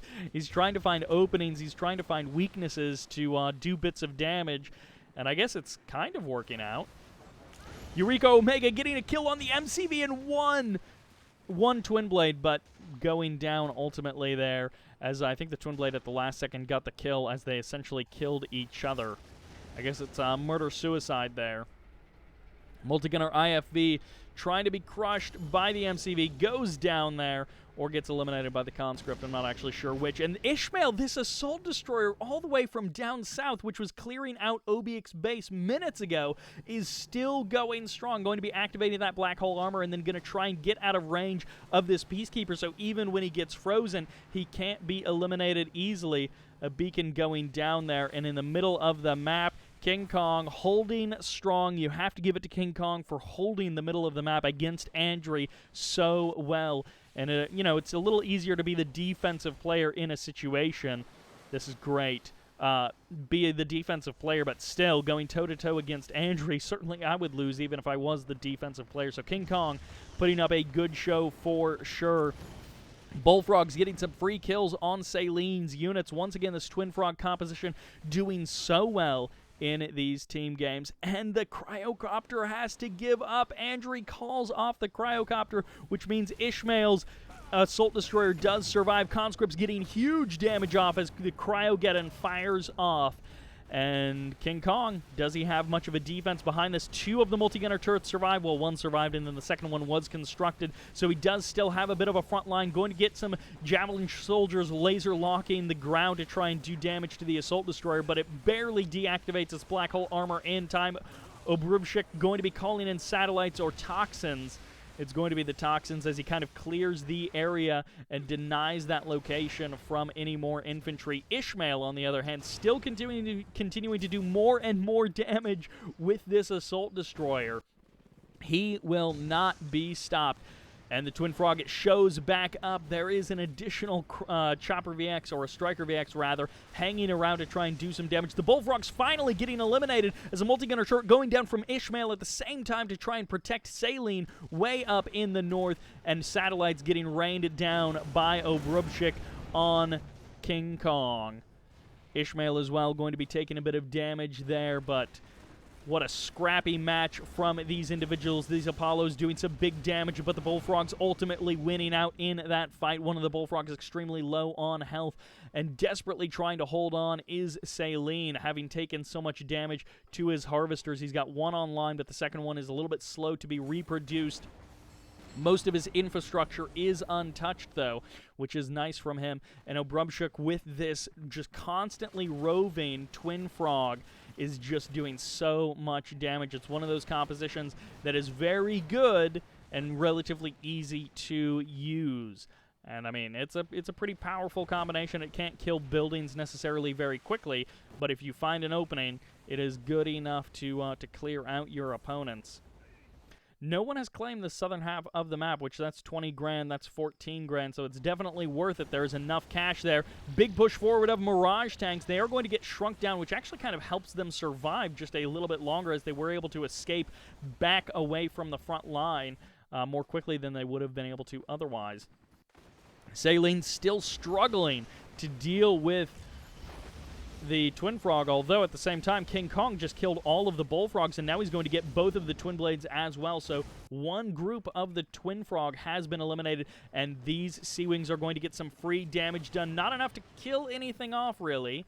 Yeah, not enough to actually kill off any of the Twin Blades, but they got some damage done. Shogun battleships being infected by terror drones, always a difficult thing to make, or a difficult choice to make, because if you turn them around, you might get 90% of the way back to your naval yard, and then the terror drone gets the kill anyways, and you would have been better off just doing as much damage as you can.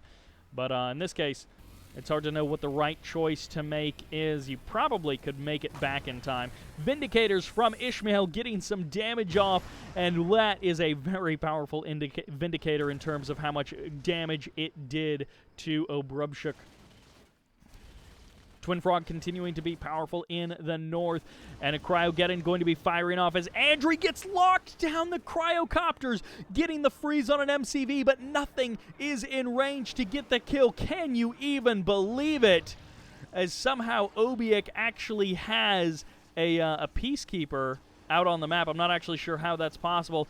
And there the MCV goes, as IsMaiL loses his MCV to Andrey, and a fully heroic Assault Destroyer is ranked as multi-gunner turrets are not going to be enough to defend against the Mirage tanks, the Cryocopters, and the IFVs in the north, as obrubshik is going to be losing his MCV and canceling the production of, I think, his Tier 3. I think the Battle Lab getting eliminated there before it was even on the map. Andrey has been defeated, handing everything over, and obrubshik and OBIEK have been defeated. Sailing, KingKonG, and IsMaiL all making it barely to the end. A tight map there for sure. A tight series, or a tight game from these guys. Very back and forth and very even-keeled across the board. Again, you got to hand it to KingKonG. I don't know that he would do that well against Andrey in a 1v1, but in this team game scenario, working together with IsMaiL, the two of them held off Andrey completely, and in the end, some wins and some losses on each side, but a great action-packed 3v3.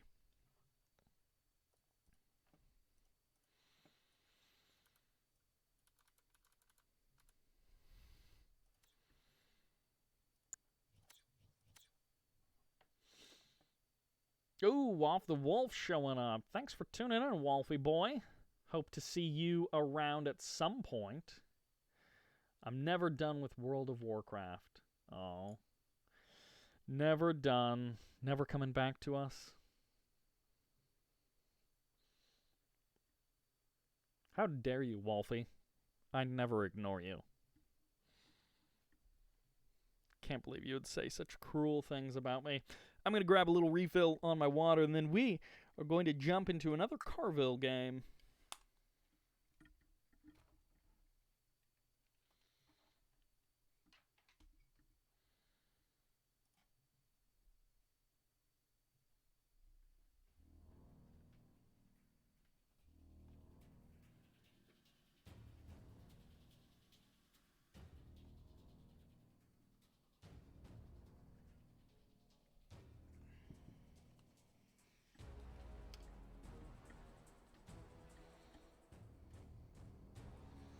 Ooh, Edvin calling Joel's the best. Hey, KingKonG. Good to see you here. You played very well in that game. That was a pretty good 3v3, like very action-packed. I don't actually know who sent that in. It might have been KingKonG. It might have been someone else who sent that in.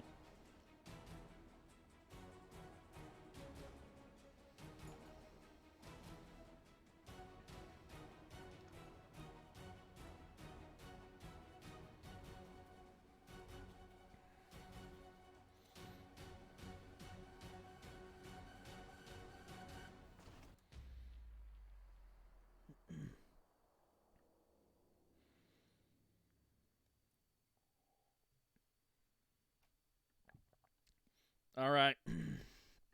We're coming into the last couple of replays. I believe just 3 left after this. And, well, I guess 3 left including this game that we are about to get into. Welcome back to Carville for another 2v2v2. In the north, once again, as the Red Empire, this is Yuri Prime. And their teammate on the island, playing allies this time, it is TheWhistler. The other player on the island as the Yellow Empire, this is Pyroclasm. Their ally to the right as the Cyan allies, it's Superseiya. So not quite Super Saiyan, but Superseiya. As the purple allies in the southern position making up our final team, this is Zima. And in the bottom left-hand corner as the orange allies, I always think the MCV should be there. It's actually here. This is Noisy 700. So a couple of allies, a couple of empires, and, wait, do we have no Soviets? We might have no Soviets. Yeah, it's all allies and empire. How about that? Although I think this was a random game, so I think everybody chose random, and it just sort of coincidentally happened that we got no Soviets. Once again, Pyroclasm going to be exiting the island. You see this pretty often. Whoever spawns in the southern position on the island exits the island and goes and lives in the water and then tries to sort of claim this corner of the map with their teammate. So you've got, you know, Pyroclasm and Superseiya joining together to try and claim the bottom right-hand corner of the map. Although sometimes they go all out and they try and fight against the person in the top right-hand corner. Dojo being split, and so Yuri Prime. That is a super delayed Mecha Bay. Wow, he is keeping that dojo around, and he even bothered to upgrade that dojo, so we'll have to see if anything else happens with that. But for now, it's just a super delayed Mecha Bay. Noisy going to be expanding up to the north. He's got the command hub all up and ready. He has got his engineer heading up there, and he's chasing away Pyroclasm's MCV with his own multi-gunner turrets. So Superseiya trying to make something happen here, but Zima and Noisy seem to be on top of it. This is a lot of Peacekeepers to be able to push back the small forces of Superseiya and Pyroclasm. That refinery placement, oh, that hurts so much.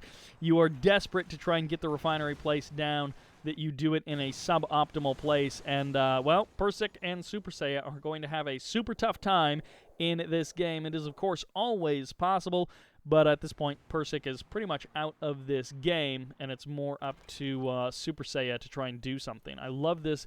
Keeping around a dojo, trying to keep the options open. A single power plant going to be going down as well. But Noisy and Zima once again joining forces to do some pretty big damage to Pyroclasm. Actually, no, this Vindicator is just going to be used to clean up some Javelin Troopers. I thought it was going to be to kill off that power plant a little bit more quickly. Javelin Trooper from the high ground gets the kill on the Harvester, and then is going to laser lock down the other Harvester. Tank Buster is actually being produced by Pyroclasm and actually going to get a kill on that Harvester with the help of that multi-gunner turret. So Pyroclasm actually doing something here as the Vindicators returning home from somewhere. And actually, those are Superseiya's Vindicators. And low power mode at the last moment there as Noisy is unable to keep the lights on for that multi-gunner turret. This dojo is moving very fast. It is indeed a sudden transport from Yuri Prime. And actually, this is a Eureka Omega inside of it. Gets a fast kill on the MCV and is going to be potentially just going for, well, actually could be going for the Vindicators as well. One Vindicator goes down. The other Vindicators drop their bombs but don't do quite enough damage. And the airfield with Vindicators is going to be potentially the next target as the Eureka rush continues. And that Vindicator getting caught in a weird position in a kind of bugged spot there. The MCV gets tossed up into the air and the Peacekeepers get pushed back by the Psychokinetic Burst, and goodbye, Superseiya. Pyroclasm also has been defeated, and that is a fully heroic Eureka Omega with almost no downside to it. Noisy and Zima have taken over the bottom right and the bottom left-hand corners of the map, but Noisy has even taken over the northwest corner of the map as well, the top left side there, as they're going to try and contend against Yuri Prime with this sudden transport dojo and then an actual dojo. And Yuri Prime actually doesn't have too much else going on.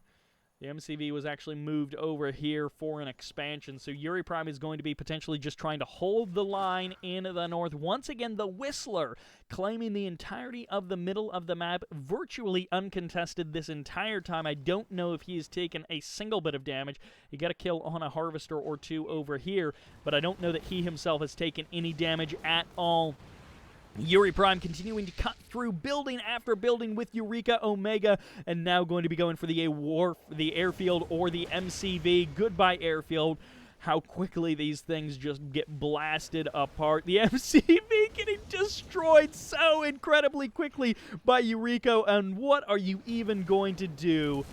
Goodbye. A cryo blast, a cryo shot, a wimpy, ineffectual cryo blast trying to stop Eureka. I mean, sure, if she stands still, but it's the easiest thing to avoid. A cryo shot. Come on. And that's actually the Dojo Core. That's not the sudden transport. Eureka into the building she goes. TheWhistler not even really needing to do anything too much in this game. Making some bombing runs against these refineries anyways. Not even necessarily that he needs to do all that much, but these Vindicators have nowhere left to land, and actually Sentry Bombers making a very surprise bombing run by Noisy. He's going to drop an engine here and a Javelin Trooper, a great combination, but ultimately not one that will work out very well for him. And oh my gosh, he gets the capture and the kill! Like, the Imperial Warrior gets the veterancy for the kill, but the capture still happens, but okay, yeah, it does indeed. It didn't get the ore collector, but it got the building. That's amazing. I think that's called latency, as unfortunately you can have stuff like that happen, which shouldn't really be possible, but it is. Multi-gunner turret goes down, and I think Zima is not long for this world with these expansions. I don't know that Zima has literally anything else. Losing the MCV much earlier on, and now this command hub might be literally it for Zima. No, they've got a power plant in here in the bottom left-hand corner in the map, and I'm not sure that command hubs keep you in the game or not. But Yuri Prime and TheWhistler once again going to be able to bag this 2v2v2 in quite a hilarious fashion. Actually, earlier someone was talking about what are some cheesy or fun rush builds to do. Actually, I don't think they said rush builds. I think they just said cheesy strategies that are fun to do or effective. And Eureka Rush is fun and effective. And in this kind of situation where it's a team game, there's a little more chaos. Okay, that one's the sudden transport. That one's the dojo. There's a little more chaos. There's a little bit more opportunity for a Eureka to do something wild and to get away with it.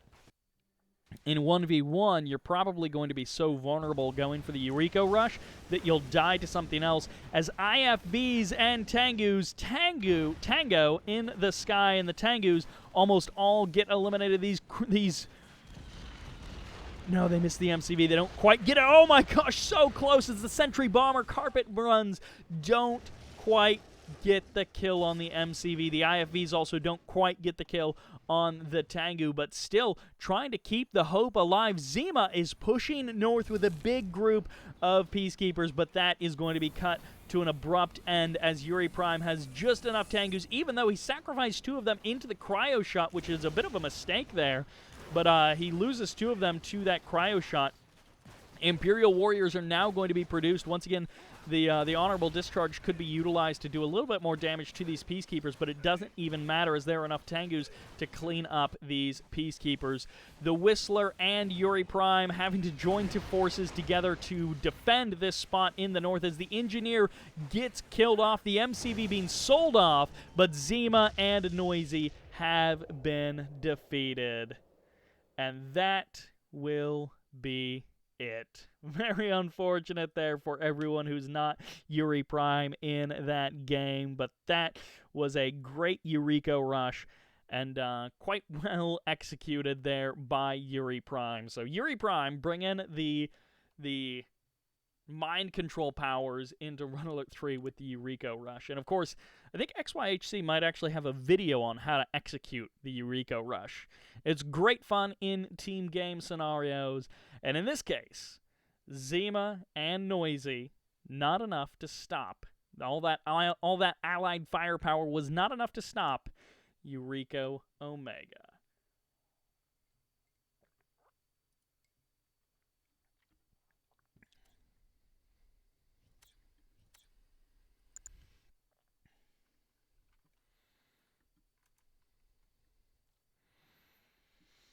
Wow, for our first time, we're going into a game with only 4 players. Although I guess we did a 3-player FFA, but now we actually have a 2v2, which is gonna kind of feel small after all of the games we've been looking at today. But let's go ahead and jump into it. Welcome to Pool Party as we are here for a 2v2 in the north as the Blue Soviets. This is Festik. This is Festik. In the south as the Red Soviets. So yes, this is an all-Soviets team, left versus right. This is General Kristen. In the top right-hand corner as the Cyan Empire, this is Takitak. And their ally in the bottom right-hand corner as the Yellow Empire, this is Lolik 2009. I'll just be calling them Lolik. And, well, we have got a lot of Soviet players in this particular game. Dojo gets eliminated, but the Flak Trooper does kill it. So a Flak Trooper for a Dojo, that's going to feel okay if you're the Soviet player. And after all of these wacky, wonky games that we've been taking a look at today, this perhaps is going to be the most normal one of the bunch. Pool Party is a pretty common map, and the games on it are usually pretty straightforward and pretty normal. Much better end of the engagement for the General, getting a kill on all of the bears of Lolik, and couple of peacekeepers as conscripts as well, but the Terror Drone now going to kind of even the score up. Wah wah. Terror Drone clearing out everything. Takitak going to be potentially losing an engineer if he's not careful. Is he gonna... Okay, you did the Imperial Warrior, but he wasn't fast enough on the sword. Occasionally, you can get the sword out fast enough, the Bonsai charge, to be able to get the kill on the bear, and the bear will kill off the Imperial Warrior. So it's sort of a guaranteed kill for both players, but it at least eliminates the bear. However, in this case, the bear position is just a little bit too close, I guess, for the Imperial Warrior. I'm not sure exactly what the math on that situation is, but the power plant will be able to save that engineer. And it's always nice when you can have the engineer queued at like 99%, so then as soon as the bear gets eliminated, you just finish building the engineer. But of course, you want to make sure that you pause that just when it's necessary, and then unpause it after the bear is killed, and don't accidentally build the engineer with the bear waiting right there. Tengu, oh, what? What is... Uh-oh. That's not good. Takitak just sold off his war factory. I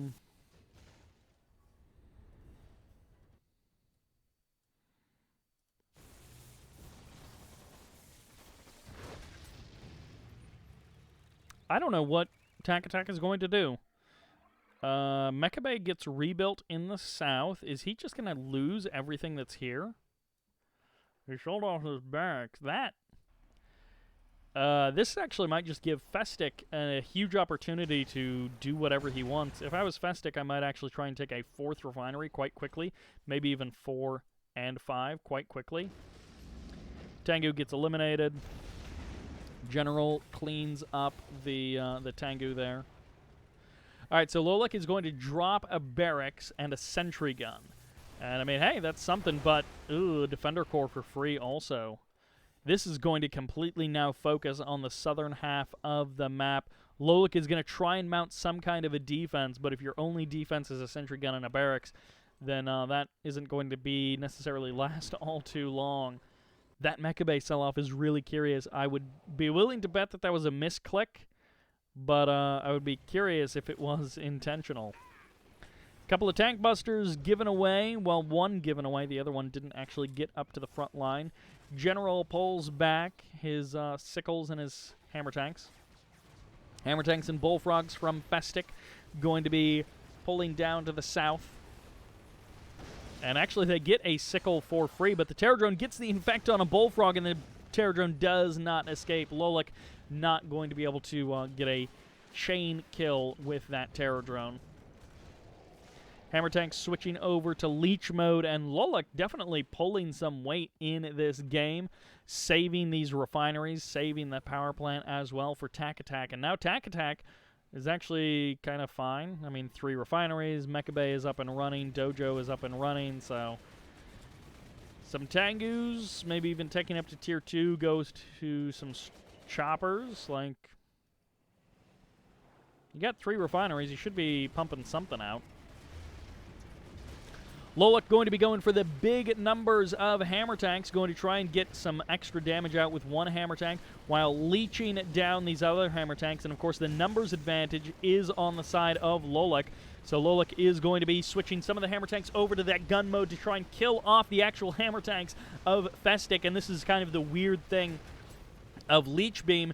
Does have more range, and it also does allow you to heal up a little bit there, but of course it does considerably less damage than the guns of the hammer tanks. So Lolek handled that pretty much as perfectly as he could, getting a pretty much maximum value out of his Leech Beam before switching over to his gun mode, and now having some upgraded hammer tanks. He's going to trade better than he otherwise would have. Even a couple of tank busters in here, making this a phenomenal trade for our team on the right side. Takitak absolutely crushing the general, and Festik, Takitak and Lolek, excuse me, crushing the general.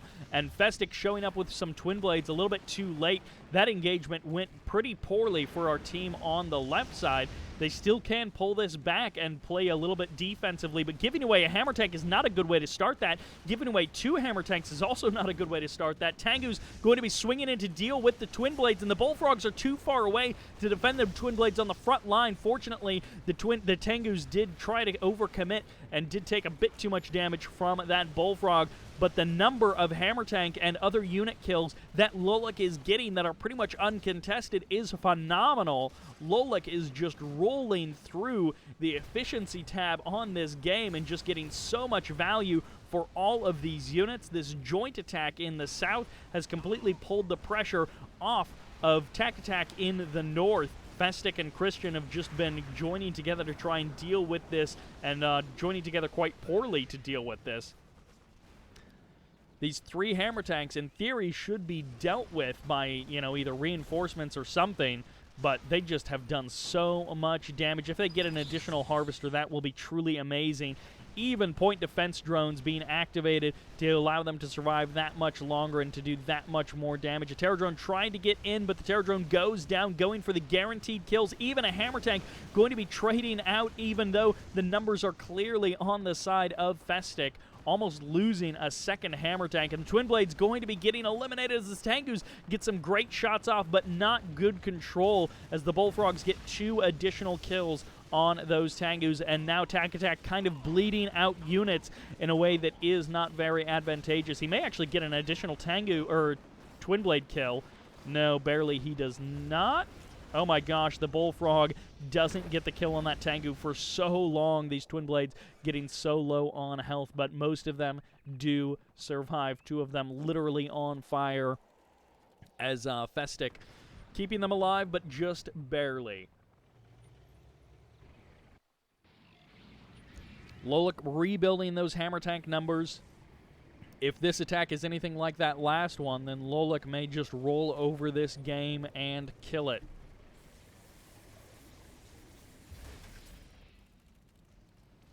Hammer tank slowly but surely pushing the front. Festik kind of losing out in the engagement in terms of numbers. Twin Blade's now going to be showing up, but they're dealing with Tengus and Bullfrogs, so this is a tough spot for Festik to be in. General Christian hasn't built almost anything in the last couple of minutes. He's having a real tough time actually, I guess, getting the funds or something. He just has not been producing from his war factory. It's pretty much all been Festik almost all the time. Couple of Terror Drones, I don't know who actually produced them, but they are getting some good value out.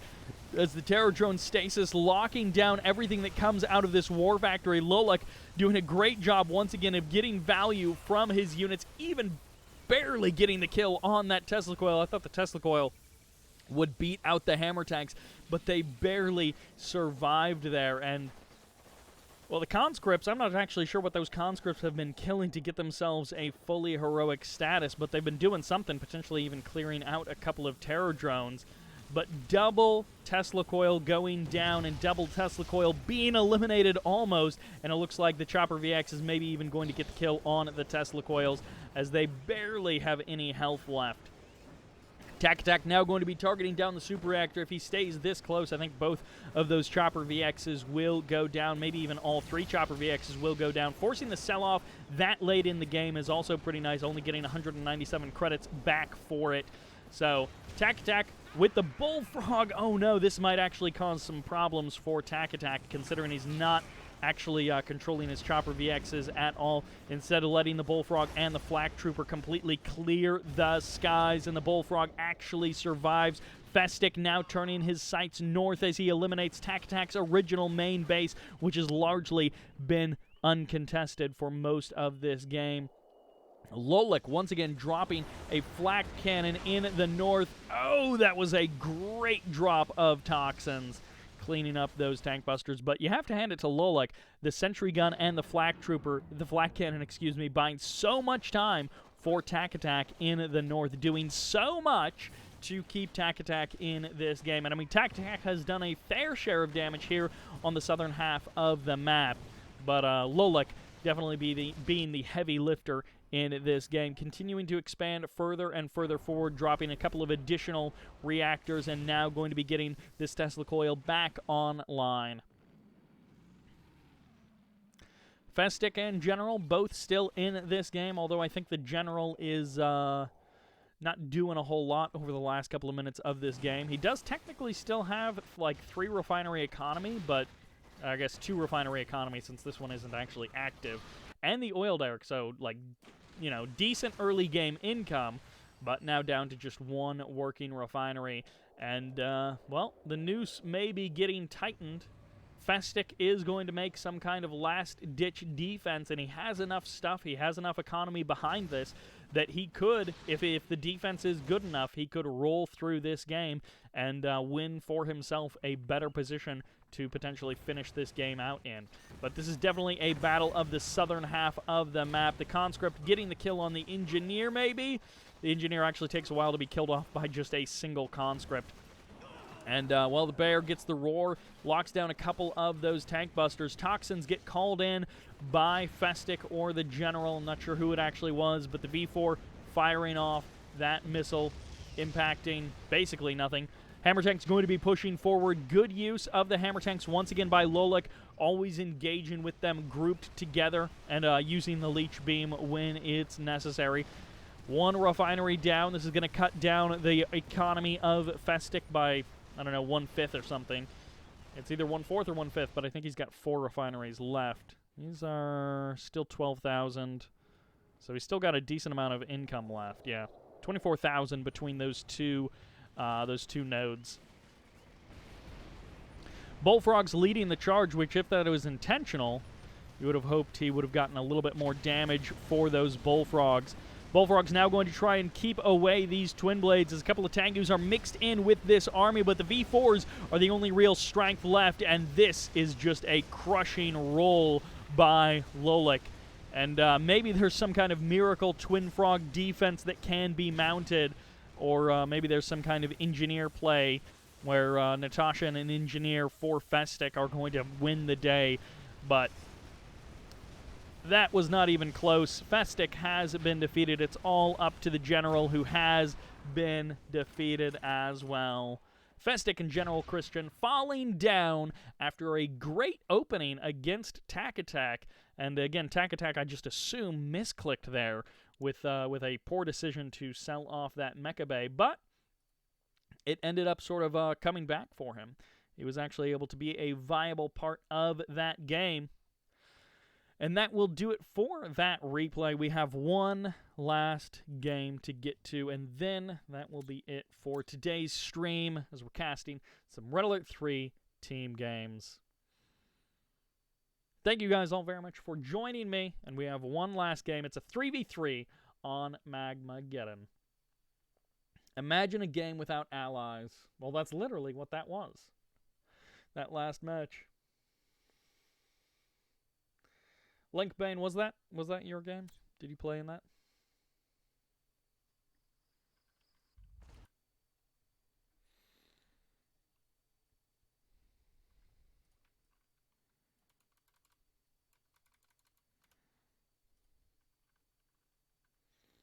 It looks like one of your games because you build a lot of Tesla coils as well. All right, welcome to Magmageddon for game number 7, our final one of this day, and it is a 3v3, a left versus right. In the top left-hand corner, making up team number 1 as the yellow allies, this is YuNo. In the middle as the blue allies, it is OBIEK. And in the south as the cyan allies, yes, it's a triple allies team, this is Berat. Some of these players did choose random, so it's not like they're all choosing allies. In the top right-hand corner, as the red allies, it's Old. In the middle, of course, that's not a comment on him. It's just his name. In the middle, as the purple empire, this is Spokess. And in the south, as the green empire, this is Saline. So we've got 4 allies, 2 empire in this game. A 3v3 to see us out, and oh, wow, that does not happen very often. Saline coming back, being featured in a previous game, but in this case, falling apart at the first hurdle. It sucks so much when you lose the engineer right out of the gate. Definitely shifts how you feel about the game. Hopefully, Saline isn't tilted by that, but we will have to see. So the triple allied team versus Old, who I'm not familiar with, playing allies, and then Spokes and Saline, who I think are both pretty regular Empire players. I don't know. I feel like Saline I see sometimes playing allies. Honestly, can't remember what he played last time. I think he played Empire. He may have actually played allies. Who knows? Spokes putting a little bit of pressure. This is like the funny pressure that sometimes happens early game, where Imperial Warriors are doing damage to an airfield. YuNo and Old posturing near the middle of the map. Old, I loved that attempt, using the dog to try and come around and flank this group of Peacekeepers, because if YuNo wasn't quite paying attention, that would have been a pretty much guaranteed kill on at least 50% of those Peacekeepers. A little bit of an engagement there in the south. Berat and Saline going to be kind of engaging with those Riptides and those infantry forces. Multi-gunner turret's going to be going down. OBIEK and Berat both building multi-gunner turrets here in the south. And that, honestly, is sort of an overreaction. If you can hit 2 players to spend 800 credits to defeat 1 dojo, that's actually totally fine from your perspective. OBIEK with the Riptide coming around the wrong way around this little mountain. Nice crush there by YuNo, getting an extra multi-gunner, or getting an extra Riptide. Heyo! This is a lot of Javelin Troopers, and none of them actually go down there. They all hop back inside of that Riptide and escape away for the current moment.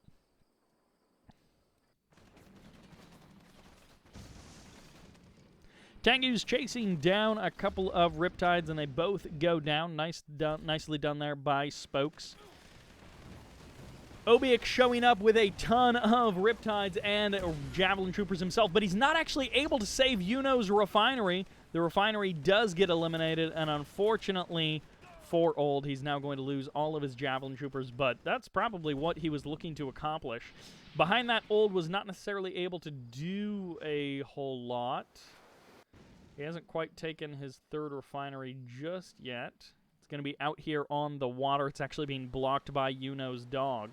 But killing YuNo's refinery, delaying a 3rd refinery, and now setting YuNo back to a 1 refinery economy, you're going to feel pretty good about that if you are Old. Nice Tengu transform there by Saline at almost the last possible second, transforming that Tengu to get the harassment on that Harvester. And don't even need to kill the Harvester.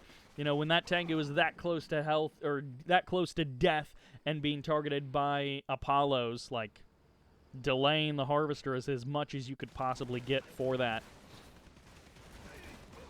Old going to try and hold the line against YuNo and OBIEK with these Riptides and these Javelin Troopers. It's a little bit difficult, but now that the Riptides have all been eliminated, it's a little easier. The stutter step is hard to pull off, but it can be done against an MCV. But YuNo and OBIEK reforming their front line, retreating a little bit, and able to escape. More Harvester harass against YuNo as Spokes going for the kill on an additional Harvester.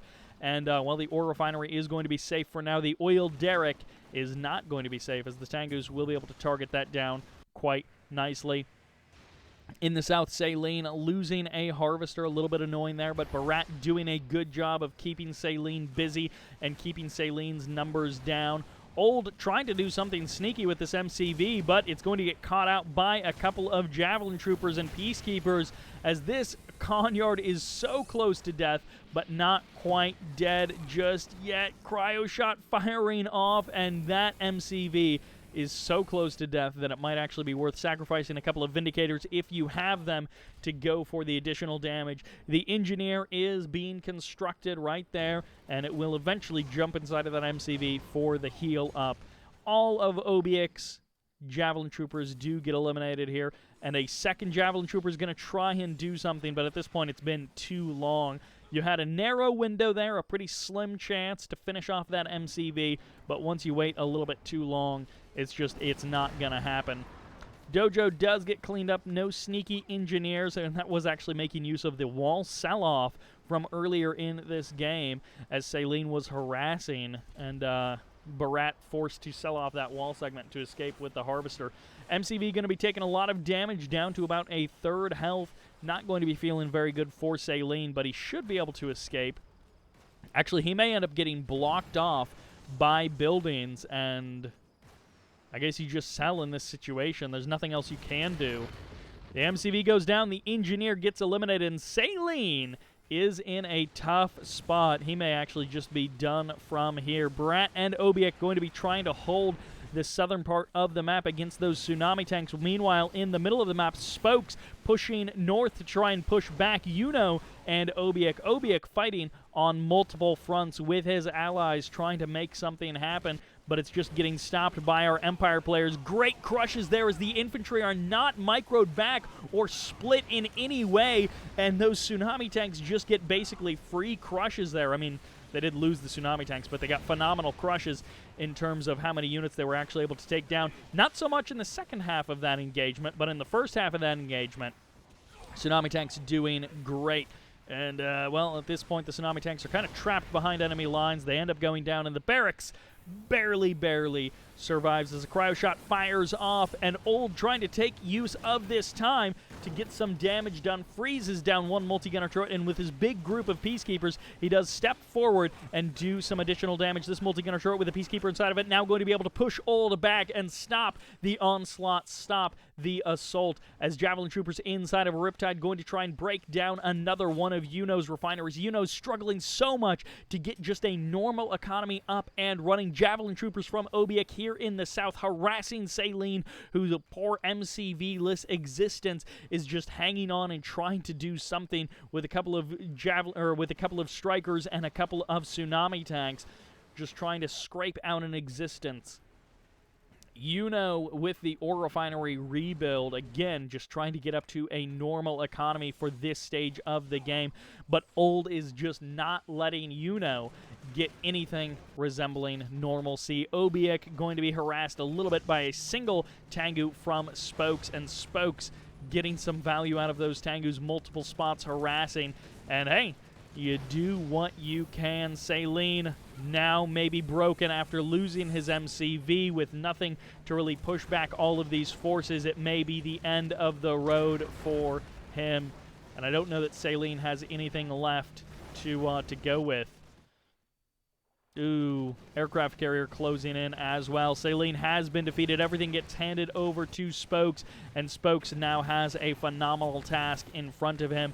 If he is able to overcome in this 2v3 situation, that will be pretty good. OBIEK actually going to be losing a bunch of power plants, which could actually be problematic. And once again, the crushes might be amazing as this tsunami tank getting some big damage off, but not enough. You needed 2 tsunami tanks probably in that situation. Into the low power mode as both Old and Spokes join forces, and these tsunami tanks with their nano deflectors activated are just going up against these infantry forces in incredible numbers, but actually coming through for the victory. A cryoblast going to be firing off either too late or perfectly timed, depending on who fired that off, as the power plant gets eliminated, and Old continuing to press on forward. And Saline, maybe he actually isn't even needed, because if YuNo or OBIEK folds out of this game, actually I guess it would be YuNo. YuNo has a power plant there, a refinery there, a barracks, and an MCV that's under a serious amount of threat. This is a lot of Peacekeepers that are going to be going down, but the MCV is worth the kill. Goodbye, MCV.